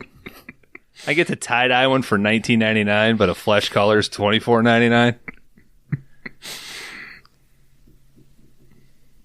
That didn't make no sense. All right.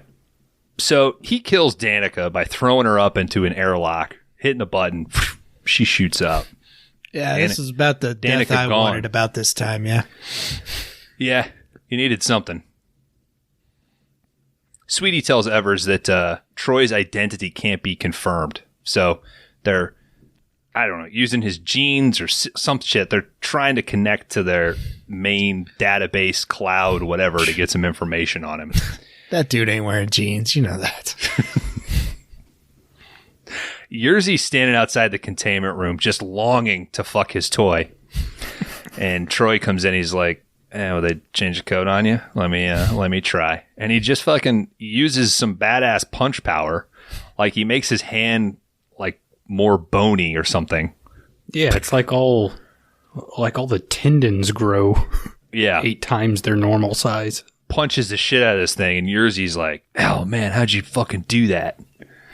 And Troy's like, I don't think you're ready for it. And just fucking taunts him and knocks the shit out of him. He starts to taunt him about Danica. Pretty much takes every hit that Yerzy throws at him. Troy eventually smashes him in the skull. And then, you know what? Shoots him out into space too. Why not? Troy finds Evers. And Benjamin comes in with some like space spear gun or some shit and confronts him. And then what I like about this is Troy starts to taunt him and Benjamin doesn't even wait, just fucking shoots him. Launches him into this fucking side of the ship. Troy's screaming. Ben and Evers take off. Troy manages to fucking pull himself loose. this was cool here. Ben says something about like in a badass contest, you would definitely win. Like he's telling Evers, like, you're definitely more tough than I am. So because of that, I'm going to take the gun. And she tries to give him the laser scalpel. And he's like, no, you're better at that than me. So which means Benji must be pretty bad because as we know, Evers is pretty bad with it. So hey, you watched the YouTube instructional video. I didn't. All right.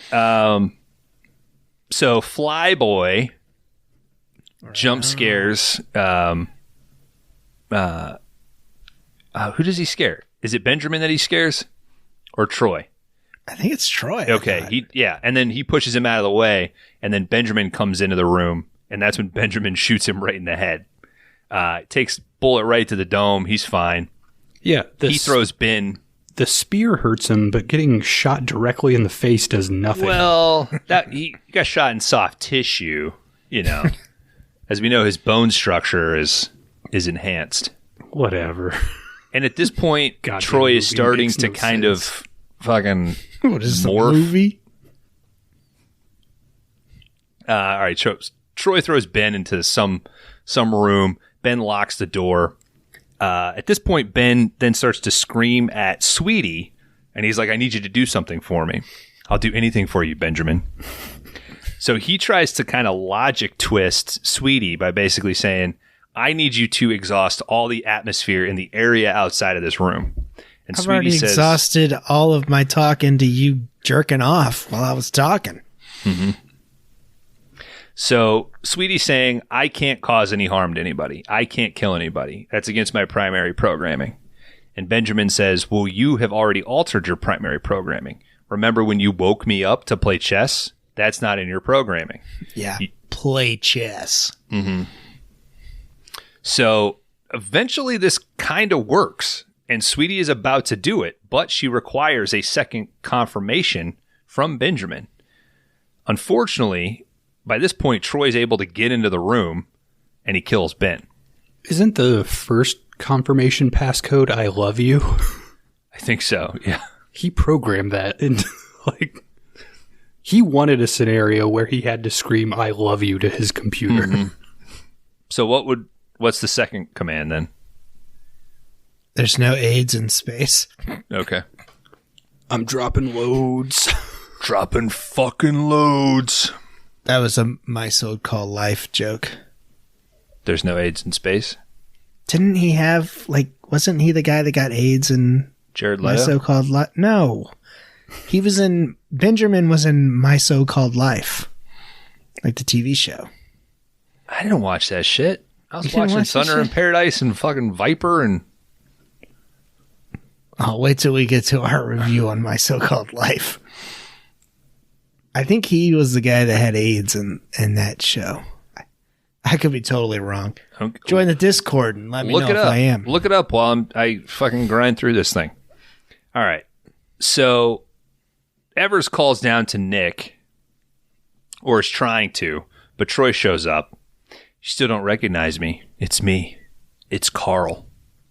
Which, by the way, Amazon Prime ruins for you because in the X-ray thing, it has fucking Peter Fanchinelli as Carl. I thought it was kind of lame. Troy's face, like I was saying earlier, is like all monstered out. Like his cheekbones and his skull got some prosthetic thing going on. I guess his bone growth just amped up. Like he can physically alter himself, like at will alter himself. Smashes up against Kayla, but she tries to reach for her laser scalpel. He stops her. He's going on. It's still me, okay? Calcium, iron, zinc. It's all there. It's all stardust. It's all poetic and shit. Stars die so we can live, and we die so stars can be reborn. We hear Nick on the comm. He's coming. Remember that little secret transport ship that he dropped off before he landed? You're on a ship with no D drive and no fuel. You're not thinking, Carl. This gives Kayla enough time to hit Troy in the eye with that laser blast from the scalpel. She gets away. You're on a ship with no Ram K. You fucking idiot. Evers commands Sweetie to prepare for automatic docking procedures. This way Nick can dock. Troy grabs one of those space spear guns. He shoots at Nick when the doors open, but it was a ruse. Some other suit, some dead body. This allows Nick to come in on the next pass. Quick fight here. So Nick is in his spacesuit still. It's got some fucking giant extrication like gear on it. Like a jaws of life on one hand and some cutters on the other. They go back and forth. Troy throws Nick up into the ceiling and then pulls him down. This rips off Nick's helmet. Troy kind of comes up, smashes down on Nick. Kayla gets up behind him, hits him. In this moment, that's when Nick uses his cutters to cut off one of Troy's hands. They take him, they throw him in a cage. So they leave him there. They're back up on the bridge, and they're talking about the device, ninth-dimensional isotopic matter with an exponential expansion capability. This can knock it back home. Carl easily breaks out of his cage. I mean, if it has exponential growth capabilities, won't it just grow into the earth? No, like, if it gets set off, isn't that the end of everything? Yeah. But it's the start of a new everything. Okay. All right. Benjamin played in My So-Called Life. Ricky Vasquez. He was the first. In season 2, he came out as gay. First openly gay actor to portray an openly gay teen in television. So maybe maybe he didn't get AIDS. I thought somebody had AIDS in that show. I thought Jared Leto's character had AIDS. God damn it, now I gotta go down a Jared Leto rabbit hole. Well, that's all right. It's while you're looking that up, I'm able to get through plot. Carl reconnects his hand. Isn't he the best Joker? That Leto? No.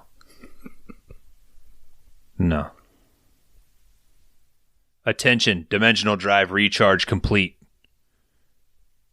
Carl destroys the dimensional stabilization pods. What the fuck? Nick and Evers, they try to hide the object. They use Flyboy to lure Troy into the zero-G pod. Troy follows the robot in there. We see Evers controlling it. Troy grabs the robot. He fucking fights it off, grabs the object. It's got a goddamn grenade in it. Boom. 2 minutes to dimensional jump. They run to the stabilization pods. Nick looks around. He sees all the damaged units. Sweetie comes in, tells him that the ninth dimensional matter is now responding to the gravity of the blue giant sun. Calculations now suggest that ninth dimensional reaction would spread in all directions of the universe. Supernova would likely reach Earth in 51 years. It could either destroy life on Earth or enable humankind to achieve a new level of existence. Wow, great computation. I could have provided that same amount of detail. It'll be Nick realizes the best thing ever, the worst thing ever. Good luck. I have crippling anxiety. I think that about everything. This will be the best pizza I ever have, or I'm dying in a car wreck on the way home. Nick realizes that all but one of the DSUs are destroyed. He orders Kayla to take it. He's going to stay. She says, no, fuck that. We're getting in together. We're going to take the risk. Ninth dimensional matter hits critical mass just as the Nightingale makes the dimensional jump. We got blue flashes, reactions, atoms, all that cool space shit. The dimensional jump is complete. They made it. But they had a 2% transfer of genetic material that we see. It's just them trading an eye. Yeah. Cool. Eye for an eye, eye for an eye. Oh. And that's not it. You can't see California without Marlon Brando's eyes. Hell yeah. Kron rocking some Slipknot tonight. Old school, baby. I was doing Soulfly. We're so close.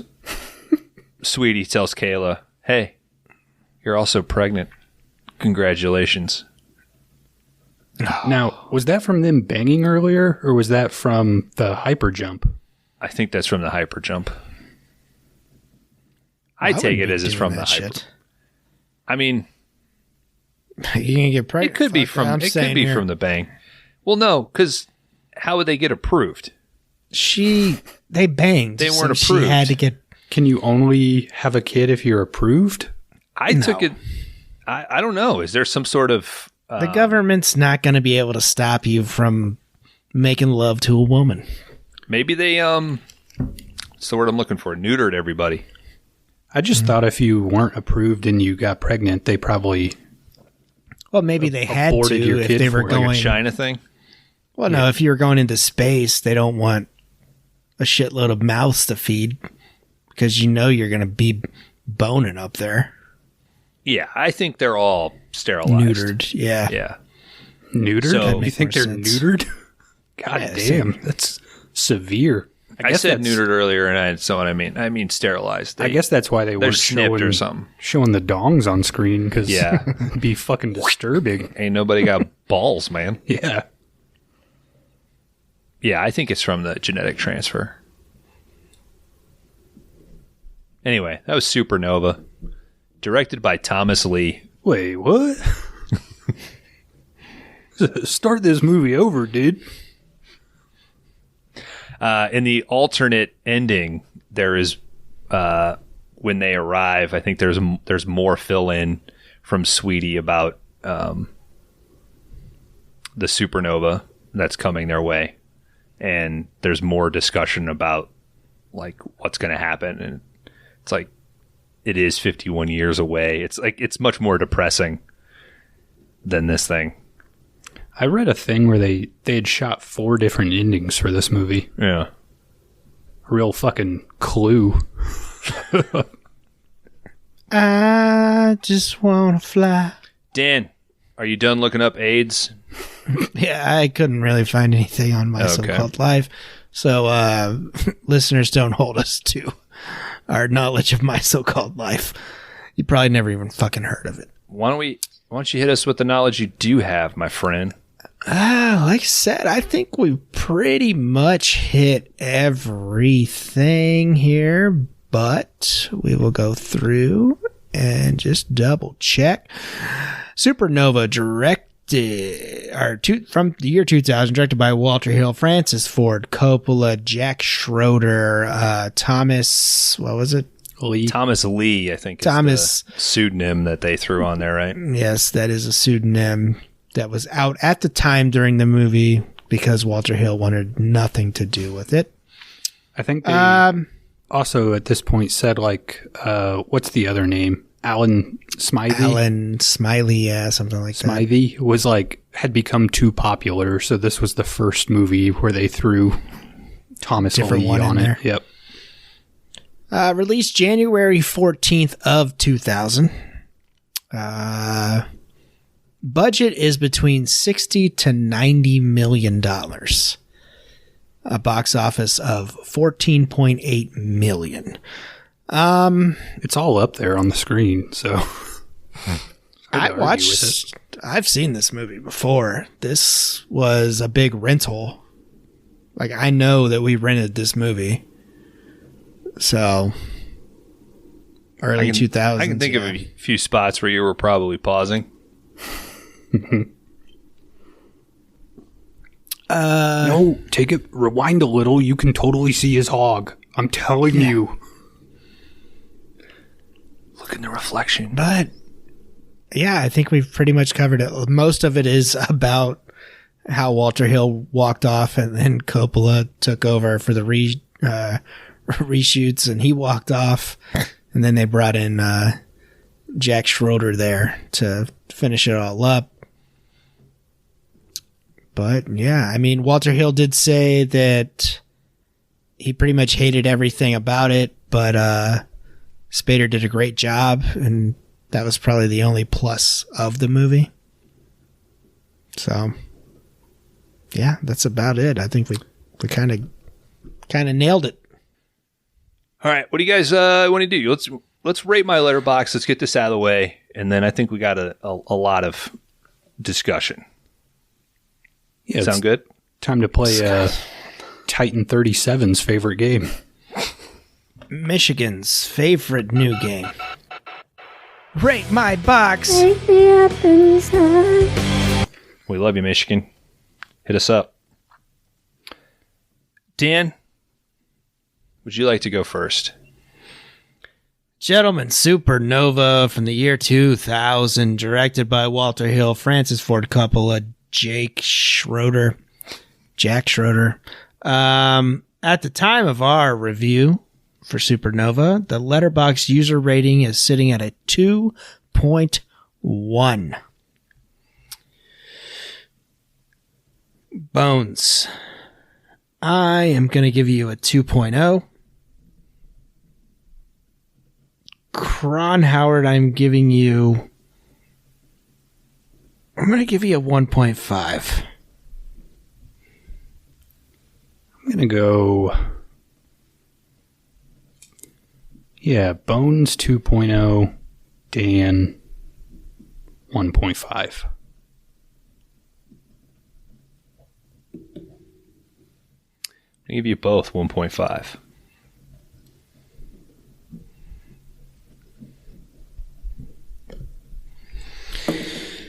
$90 million is a lot of money. The camera wouldn't stop shaking. I did not do a second watch of this. I'm sorry, Bones. Spader's good for the amount that we get to see him.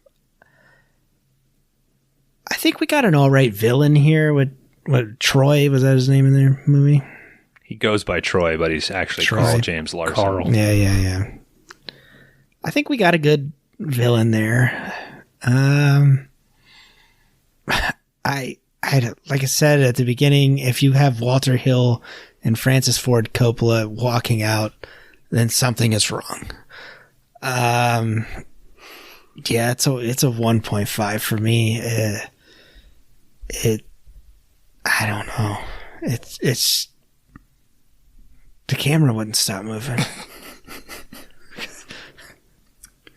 All right, guys. Supernova, directed by Thomas Lee. I mean, where to begin with this thing? As Dan said, the camera does not stop moving. It just spins around and around. Dutch angle into non-matching Dutch angle. None of the logic of the movie makes any sense. Like, at one point, Carl gets stabbed, which seems to hurt him a lot. And then he gets shot in the face 8 times, which does nothing. I don't know. There's just... there's no part of this that works on any level. It costs $90 million. Honestly, I'm not entirely convinced that this isn't some kind of, like, tax dodge or money laundering scheme that was committed to film. I don't know. I really think this is probably the worst movie we've watched on this podcast. Damn. I'm giving this a 1.0.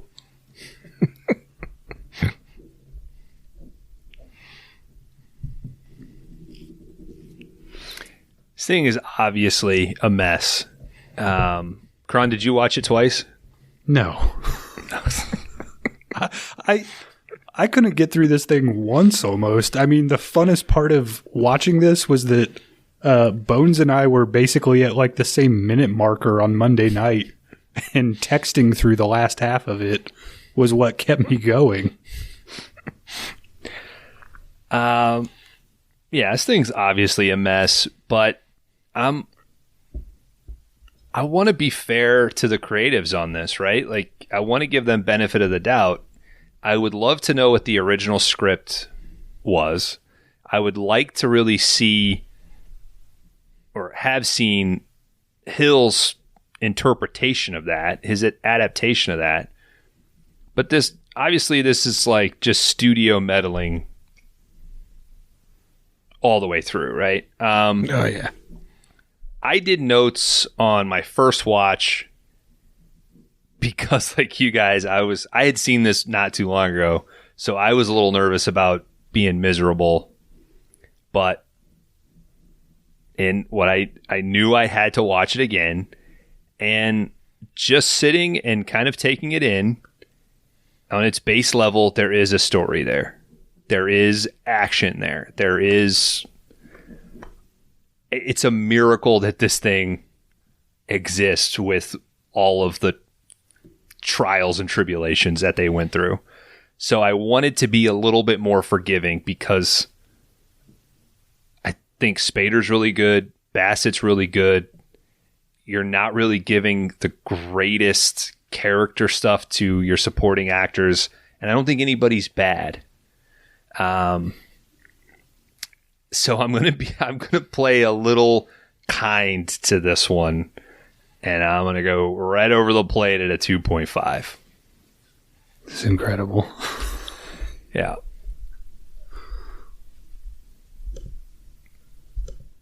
I can absolutely see if I had just watched it the once, maybe a 1.5 or a 2, but just sitting without having to pause and do notes and just grind through 90 minutes. I was like, this isn't, like I said, it's an absolute miracle that this thing exists. And I kind of just wonder, like, what if you just had what Walter Hill shot? Could you assemble that into something if you finish the VFX?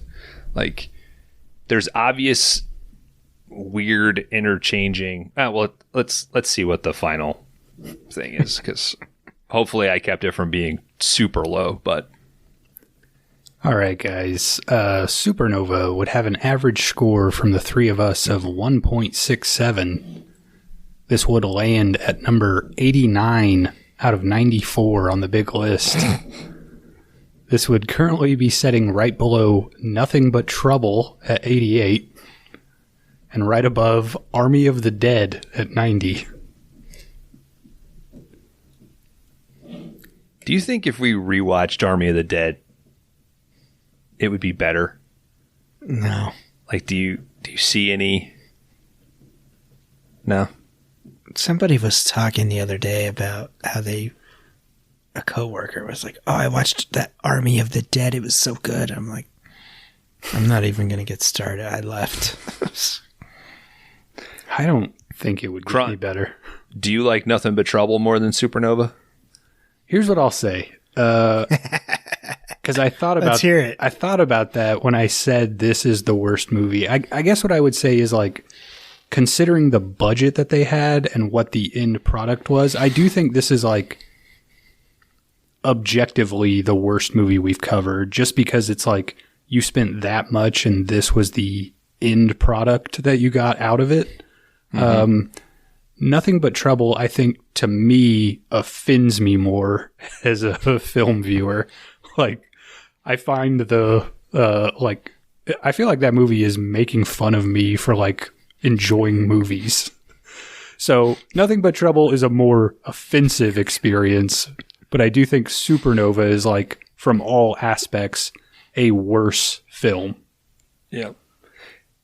Dan, does it just boggle your mind the way it does me? Like, Kron of all people and Nothing But Trouble, just, it seems like is fun. It's perfect for Kron, and it's No, it's not.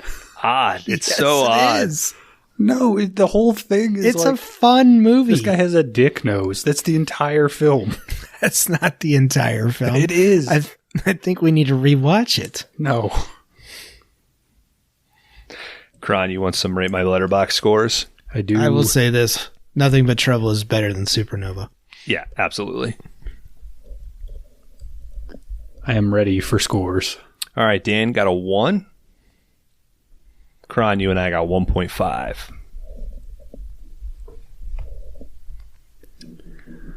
All right. After this round, Dan still leading the pack with a 10.5, but not too far behind. Me and Bones tied for second with a 10.0. All right. All right, dudes, any final thoughts on Supernova? I mean, said, it's a mess. It's a miracle. It's a disappointing squander of $90 million. I totally agree with you, Kron. It's a worse offense that you have $90 million and this is your final product compared to something like Texas Chainsaw Massacre Next Generation, which is made for a fraction of that, Yeah. I wish this wasn't the first time, the first movie that we brought Spader to the podcast, but maybe that's a good thing that we got this piece of shit out of the way. And I mean, it's got to be all uphill from here for Spader, yeah, for right? sure. I mean, yeah,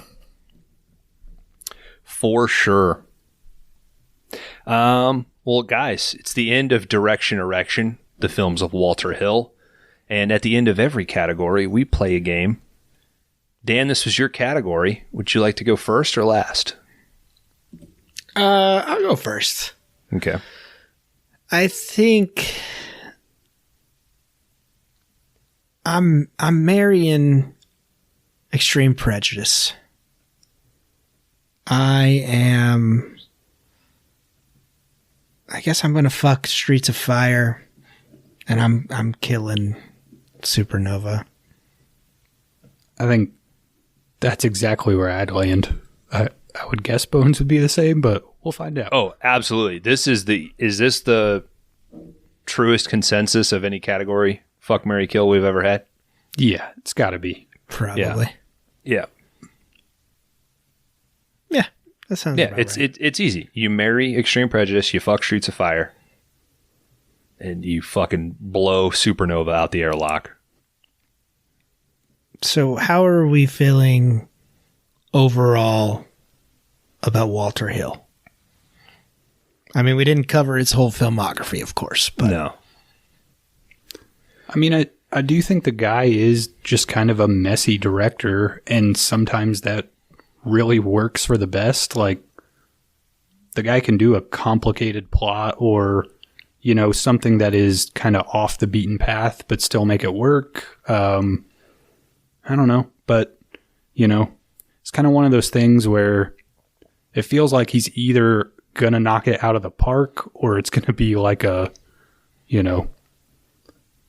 line drive out to third. It's all or nothing almost. So, but certainly, like, guy's got his own voice, does his own thing. Respectable director for sure. I think, honestly, had he not directed The Warriors, I feel confident that you could say he's a journeyman director, considering the movies that he has made. Like, Extreme Prejudice definitely stands out, and Streets of Fire is definitely a passion project for him. But 48 Hours, Brewster's Millions, Bullet to the Head, like, these are really movies that could have been directed by anybody. And is 48 Hours a smash because of him? No, not at all. Is Eddie Murphy, right? I mean, 48 Hours is a weird one for me. Yeah. I think it's Walter Hill, though. I think Walter Hill could only do that one because 48 Hours is way fucking harsher than what you realize, I think, because you're expecting buddy comedy, like funny, but there's some hardcore shit in that movie. oh yeah. But that's not what people remember 48 Hours for. I mean, it's Eddie. They remember the cowboy bar or Yeah. shit like that. So But yeah, I think he's a capable guy. I wish it wouldn't have fallen off like it did. I wish he didn't have this on his resume. I wish he would have made something, between Last Man Standing and now that would have kept him afloat a little bit. But he could just as easily aged out and tired out of it. And this might have been the last time he wanted a dick with a big studio. He still works, but I think just come mid-'80s, he just turns into journeyman in a way, and nothing really sticks as like, oh, that's a Walter Hill movie after that. If you look at the latter half of his career, you're like, he fucking did that? He did that? So, It's a little bit of a bummer, but I think he's got such a strong former half to his career that he deserves some praise. So I love you, Walter Hill. Yeah. Say it back now. I love you too, Bones. Thank you, Walter. I mean, I definitely will say that I have a erection for Walter Hill. That's all I can say. Okay. Even after Supernova? Even after Supernova, yes. And I'll tell you this, I'm gonna add a erection into my future selections. Yeah. I hope the both of you will. I think it would be a nice staple to the You're such a 5-day trendsetter, rental. Dan. You're such like an ideas man, you know? Yeah, I try. You spit out an idea, Kron kind of fucks it up a little bit, and then I fix it. That's how this podcast works. You are the spark that lights the flame. Kron is the fart that blows the flame further, and I am the blanket which saves the town. Puts it all out. Guys, let's get out of here. That's the end of Erection. Thank you, Dan. For Kron Howard, for Laundry Dan, come back after the showers. Kron's going to reveal our next category, but that is not what you'll hear next week. What you will hear next week, baby, Thunder in Paradise, episode 6 and 7. I'm announcing it. I'm putting him on blast. Greg from the Weekly Podcast Massacre will be joining us. First time on 5DR outside of a fucking mega colossal fuck up that was the 90s draft. So we're excited. We love Greg. Hell yeah. I'll call him George 4 or 5 times during the show. It's nothing personal, Greg. I'm sorry. But yeah, we return to Thunder in Paradise. But come back. Crash and burn. Crash and burn. Crash and burn. Which, by the way, was used in this film as well. Wait, what? Yep. Angela Bassett says it pretty much at the very beginning. Add a 0.5 to my score, Dan.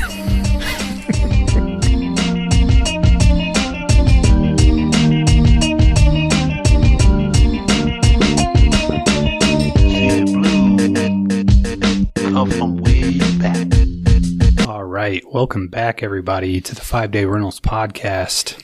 This is the after shower segment.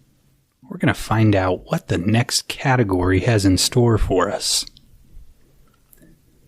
And guys, do I have a category for you? Oh, yes. Cannot wait.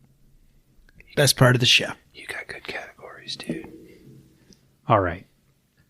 I've already pre-spun a dice and flipped a coin and done random number generator. I've come up with our next category. Oh, fuck. I forgot to do like a little bit.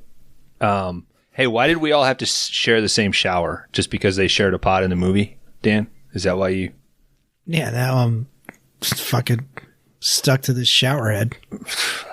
Get your fucking laser scalpel. Sorry, Kron. I just, I always got to do a little bit. Yeah. I wish Dan hadn't insisted that he share 2% of his DNA with both of us. Yeah. Or at least let me choose the 2%. Mm-hmm. All right, guys, enough of that nonsense. Our next category honors one of our oldest and dearest recurring guests. Oh, God. Probably just in name alone. Because this category is called Nate Hands or Feet. Here's how it works. Your movie has to have something to do with the physical body.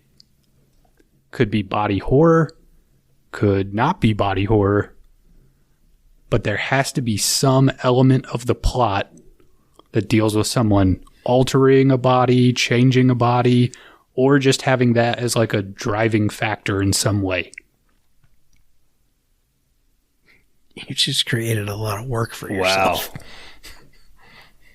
Why did I create work for myself? I said it's in name alone. Because you're going to get a shit ton of text messages from Dan asking for clarification, and myself too. I mean, does that plot? I mean, does that kind of setup not make sense? I mean, I was just commenting that you named it Nate Hands or Feet. Mm-hmm. Yeah. Oh, yeah. That you're going to have to do that, or you're going to have to call Nate. No, I think he's in jail. So. Oh, that's right. That's right. He's not going to show up on his own category named after him. No, probably that's not. That's the fucking poetic tragedy of the whole thing, Dan. Mm-hmm. All right, let me summarize this back to you to make sure I understand it. Mm-hmm. We are picking a movie in which some sort of alteration to a physical body is represented. Let me throw out some examples that would not be picked. The Fly. That would certainly work. RoboCop. Sure. Could, let's say theoretically, hey, in Black Dog, he seals a gunshot wound with gunpowder to cauterize it. Is that too much of a stretch? I mean, I guess that'd be okay, but it's kind of like I don't want it just to be, a minute of the movie. I want it to kind of drive the plot in some way. So like RoboCop, that'd be a really good example. This guy is like using tech to modify the body, or certainly The Fly, like something very body horror centric. Okay. But guys, yes, Dan. Pregnancy. If it's like a driving element, sure. Yeah, dude. Pick Junior. I did not go body horror with my selection. The movie I have picked out is from 1996. It is called Vibrations. This movie is available in full on YouTube, which is the only place that I have found it publicly available. This is directed by Michael Pasternak, I think is how it's pronounced. And essentially it is a musician who loses both of his hands and gets robot hands. Christina yes, Applegate. Mm-hmm. James Marshall. I do think just predictions for the future, this might be a little closer to the Supernova end of the list than Okay. than the higher portion. Yeah. Okay. Her passion, her courage, together, redemption is the best revenge. That's correct, Dan. All right. Well, I guess I got to rush to watch this in case us three watching it this weekend trigger it to be fucking pulled down. Yeah, we'll hope this doesn't. I think there are 2 separate versions on YouTube, so hopefully we can each get a viewing in some way. All right. But this has been up on YouTube since I made this category, which was a very long time ago, so not too terribly concerned this gets pulled down, but Okay. you never know. James Marshall is in Down, a Dick Moss movie. Mm-hmm. Don't mention that. That might be on a future list.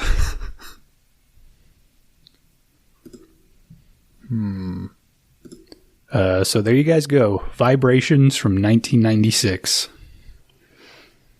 Our first selection for Nate Hands or Feet. All right. Thank you, Kron. Can't wait to see what you guys bring to this category. It's gonna be tough. This is expansive. I got some ideas. Yeah, I think I got one too. All right. We calling it? I think that's it. I think that's it too. Dan, do you concur? I concur. Okay. And I think with that,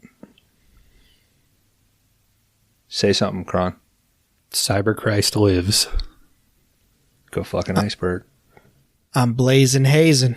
Oh, shit. I knew you were seeming cooler these days. Oh, I'd be penetrating as soon as I got out there, dude.